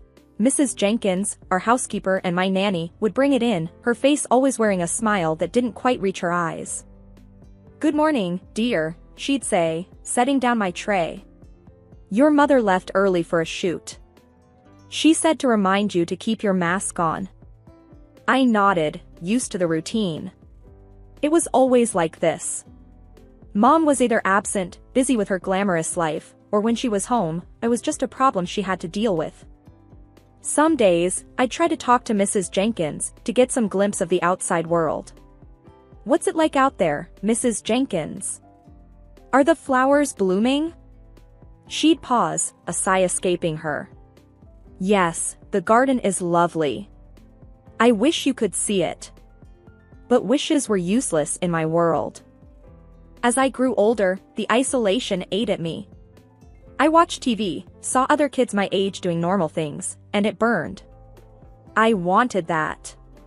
I wanted to be normal. But Mom's voice would always echo in my head, "Normal? You'll never be normal." Sometimes, I'd rebel, in small ways. One day, I left my room, mask off, just to feel a moment of freedom. Mom caught me, her face twisting in anger. "What are you doing? Do you want the whole world to see you like this?" she yelled. Her words were like slaps, each one stinging more than the last. "I just wanted some air," I stammered. "Air? You have a window. Use it," she snapped, pushing me back into my room. "You're grounded. No TV for a week." That night, I lay in bed, feeling the weight of the world on me. I was her secret, her shame. She didn't see me as a daughter, just a mistake she had to hide. My only solace was my writing. I poured my heart into those pages, creating stories where I was brave, strong, loved. Writing was my voice when I had none. One evening, Mrs. Jenkins found me scribbling furiously. She watched me for a moment, then said softly, "You know, you're quite good at that. Maybe one day, you'll be a writer." I looked up, surprised. "You think so?" "I know so," she said, a rare firmness in her voice. "You've got talent, and more importantly, you've got something to say." That stuck with me, gave me a glimmer of hope in my dreary world. But hope was a dangerous thing. It made me want more, made me dream of a life where I wasn't just the girl behind the mask. I started to imagine what it would be like to leave this place, to find a world where I wasn't just a shadow. Sometimes life throws you a lifeline when you're drowning in despair. That's what happened to me one dreary Tuesday, a day that felt as gray as my thoughts. Everything changed with a phone call. The phone, an old relic, hardly ever rang, so when it did, it jolted me. Mrs. Jenkins answered, her face turning pale as she listened. Then she came to me, her voice barely a whisper. "It's your father." My father, the man who had become more a figment of my imagination than a real person over the years, was on the line. I felt a mix of excitement and fear gripping me as I took the phone. "Hey, Lena," his voice was unexpectedly warm. I saw your mother's show. She said you were dying." I closed my eyes, a wave of emotions washing over me. That show. I had watched it too, hidden away in my room. Mom, tears in her eyes, telling the world her daughter was on the brink of death. It was a performance worthy of an award. And it was all lies. "I'm not dying, Dad. I'm right here," I said, my voice a mix of anger and relief. There was a pause on the other end, heavy with unspoken words. "I'm sorry, for everything. I want to make things right. How about you come live with me?" The offer was like a ray of sunlight in my dark world. Leave? Could I actually leave this house of lies and pretend love? "Yes," I said quickly, without a second thought. "I want to come." The days that followed were a whirlwind. My father came to get me, a man aged by time but still recognizable as the dad I remembered. Beside him was Linda, his new wife, her smile warm and inviting. "We're here for you," she said, her words simple but sincere. It felt like a promise. Mom watched from the doorway as I left, her expression unreadable. She didn't say a word, didn't try to stop me. I looked back once, hoping for something, a sign of regret maybe, but she had already turned away, retreating back into her perfect, false world. Living with Dad and Linda was like breathing fresh air after being underwater for too long. For the first time in forever, I didn't have to wear the mask. I could just be myself, though I was still figuring out who that was. One evening, as we sat around the dinner table, a concept still foreign to me, Linda asked, "What do you enjoy doing?" "You know, for fun." I hesitated, unaccustomed to anyone taking an interest in me. "I write," I said eventually. "Stories." "That's wonderful." Linda's eyes lit up. "You should share them with us sometime." In that moment, a seed of hope was planted in my heart. Maybe, just maybe, I could find a place in this new world, a world where I was more than just a secret to be hidden away. Stepping into life with Dad and Linda was like walking into a different world, one where I felt like I belonged, like I was part of a real family, not a facade built on lies. One evening, Dad sat me down. There was a look in his eyes, a mix of concern and hope. "We've been thinking," he began cautiously, "about getting you the best care, to help you move forward." I instinctively tensed up at the mention of doctors. "I'm tired of doctors," I replied, the words coming out sharper than I intended. He nodded, understanding my apprehension. "It's not just about appearances. It's about healing, inside and out. We want you to be happy, truly happy." Linda added softly, "You've been through so much. It's time you had a chance to heal completely." Their words sank in, and I agreed to it. We found a top-notch clinic, and the surgeon there, Dr. Avery, was different from any I'd encountered. He didn't just see a patient, he saw a person.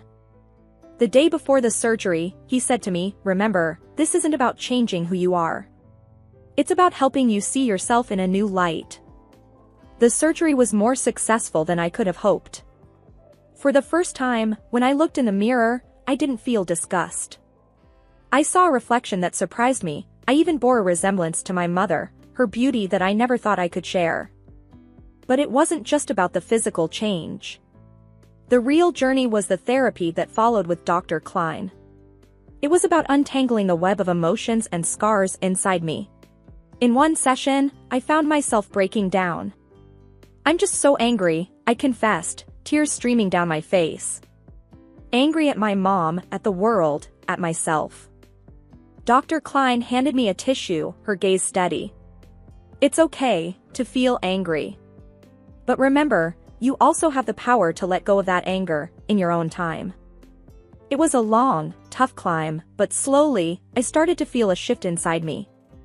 The anger began to ebb away, replaced by something calmer, more like peace or perhaps acceptance. As the days passed, Linda noticed the change. "You're smiling more," she remarked one evening, a note of happiness in her voice. I touched my face, almost in wonder. "Yeah, I guess I am. It feels right." For the first time in what felt like forever, I felt like the author of my own story. Not defined by my past, my scars, or my mother's shadow, but by my own strength and resilience. I started writing thrillers under a pseudonym, pouring every ounce of my tumultuous past into them. As I healed and grew, so did my stories. They became more mature, more gripping. By the time I was 28, I was a successful author, my books flying off the shelves. But despite my success, I always kept my true identity a closely guarded secret. Then, out of nowhere, the past called me. Literally. I was at home, scribbling notes for my next book, when the phone rang. Dad answered and, after a brief conversation, his face clouded with confusion. "It's for you," he said, handing me the phone. "Something about a TV show." I took the phone, my heart skipping a beat. "Hello?" "Hi, is this Lena Holmes?" a chirpy voice asked. "I'm calling from Straight Talk, hosted by Claire Valmont. We're huge fans of your work and would love to have you on the show." Claire Valmont. My mother. The words hit me like a wave, leaving me momentarily speechless. I'll think about it," I managed to stammer out. After hanging up, I turned to Dad and Linda, who were both looking at me with concern. It was Mom's show. "They want me as a guest." Linda's eyes widened. "Oh, my. Are you okay?" I nodded, a plan slowly forming in my mind. "I'm more than okay. I think it's time to face her. To show her, and everyone else, who I really am." Dad looked worried. "Are you sure? That's a big step." I felt a surge of determination. I've never been more sure of anything. It's time she knew the truth. So, I called them back and agreed to go on the show. As the day approached, my nerves were a tangled mess, but underneath it all was a steady current of resolve. I was ready to take back my story. The day of the show, Linda hugged me tightly before I left. "You're brave and strong," she said, her voice full of pride. "Remember that, no matter what happens." The studio was a frenzy of activity, lights, and cameras everywhere. And there she was, Claire Valmont, as poised and charismatic as ever. She hadn't seen me yet. A producer approached me, all smiles. "Ready to meet Claire? She's excited to have the mysterious author of The Wolf Trap on her show." I nodded, feeling an odd sense of calm. "Yes, I'm ready." As I walked onto the set, my mother turned, her professional smile in place. Then her eyes met mine, and for a split second, I saw a flicker of uncertainty. "Welcome," she said, recovering quickly. "We're all eager to hear about your thrilling novels. Where do you find your inspiration?" I looked into the camera, then back at her. Well, I began, my voice steady. Let's just say my childhood was quite eventful. The air was thick with unspoken words, the tension palpable. This was it. My moment of truth. Sitting across from my mother on live TV, my heart was pounding, but my voice was calm. This was the moment I had been waiting for, the moment to confront the ghost of my past. So, my mother started, her TV smile flawless. Your books have been a huge success. What's the secret to creating such spine-tingling stories? I leaned forward slightly, my hands folded. Truth is often stranger than fiction, I said, my voice even. My books, they're drawn from real experiences, real pain. Her smile faltered for a second. Real experiences? How intriguing. Can you give us an example? I took a deep breath. Well, let's start with a girl who was hidden away from the world because of her appearance. A girl who was told she was a burden, an embarrassment. The color drained from her face, her professional mask beginning to crack. I see. That's quite a dark inspiration. I didn't back down. Yes, it is. That girl was me, Claire. And you are the mother who hid her away. The studio was dead silent. You could hear a pin drop. My mother's face was a picture of shock and disbelief. What are you saying? She stammered. Do you know who I am? I know exactly who you are, I replied firmly. You're Claire Valmont, the woman who told the world her daughter was dying, just to gain sympathy. The woman who locked her daughter away because she couldn't bear the thought of having a child that wasn't perfect. Her mouth opened and closed, but no words came out. She looked around, as if seeking an escape. The producer tried to intervene. I think there's been a misunderstanding. No, I cut in, turning to the camera. There's no misunderstanding. For years, I lived in a shadow, hidden away, my very existence denied. But not anymore. I could see the panic in my mother's eyes now. She was losing control of the narrative, the perfect image she had crafted for herself. This is absurd, she finally managed to say, her voice trembling. You're making this up. Why would I do such things? Because to you, image was everything. And I didn't fit that image, I said, my voice steady but heavy with emotion. But I'm not that scared little girl anymore. I'm here to tell my story, the real story. The show cut to a break, the tension in the studio palpable. My mother was speechless, her facade shattered. For the first time, I felt like I was in control, no longer a victim of her lies and manipulation. The aftermath of the TV show was like a storm that had been brewing for years, finally breaking. The media went into a frenzy. My phone was ringing off the hook, journalists clamoring for more of my story. And through it all, I felt a strange sense of relief. The truth was out, no longer a burden I carried alone. The next day, Dad and Linda were glued to the TV, watching the news coverage. You've started quite the firestorm, Dad said, his voice a mix of concern and admiration. Linda nodded, her eyes on the screen. But you did what you needed to do. We're proud of you. I sat with them, watching as my mother's once flawless image was picked apart. There were debates, discussions, people expressing shock and sympathy. Then, the phone rang. It was the TV network. I answered, bracing myself. We've never seen a reaction like this, the voice on the other end said, a bit frantic. Your mother, she's been suspended. The show's on hold. I let out a slow breath. I see.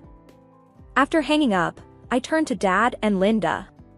They've suspended her. The show's on hold. Dad shook his head. I never thought it would come to this. I didn't either, I admitted. But maybe now she'll understand the impact of her actions.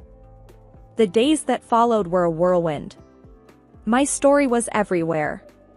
People were talking, not just about the scandal, but about my books, my journey. I was invited to interviews, podcasts, book signings. It was overwhelming, but in a good way. One night, Linda sat down with me, a serious look on her face. "Are you okay with all of this, Lena? It's a lot to handle." I thought about it. I am. It's like I've finally taken control of my own narrative. And maybe, just maybe, it'll help someone else out there who's going through their own struggle. As the dust settled, my mother's career took a hit. She became reclusive, shying away from the public eye.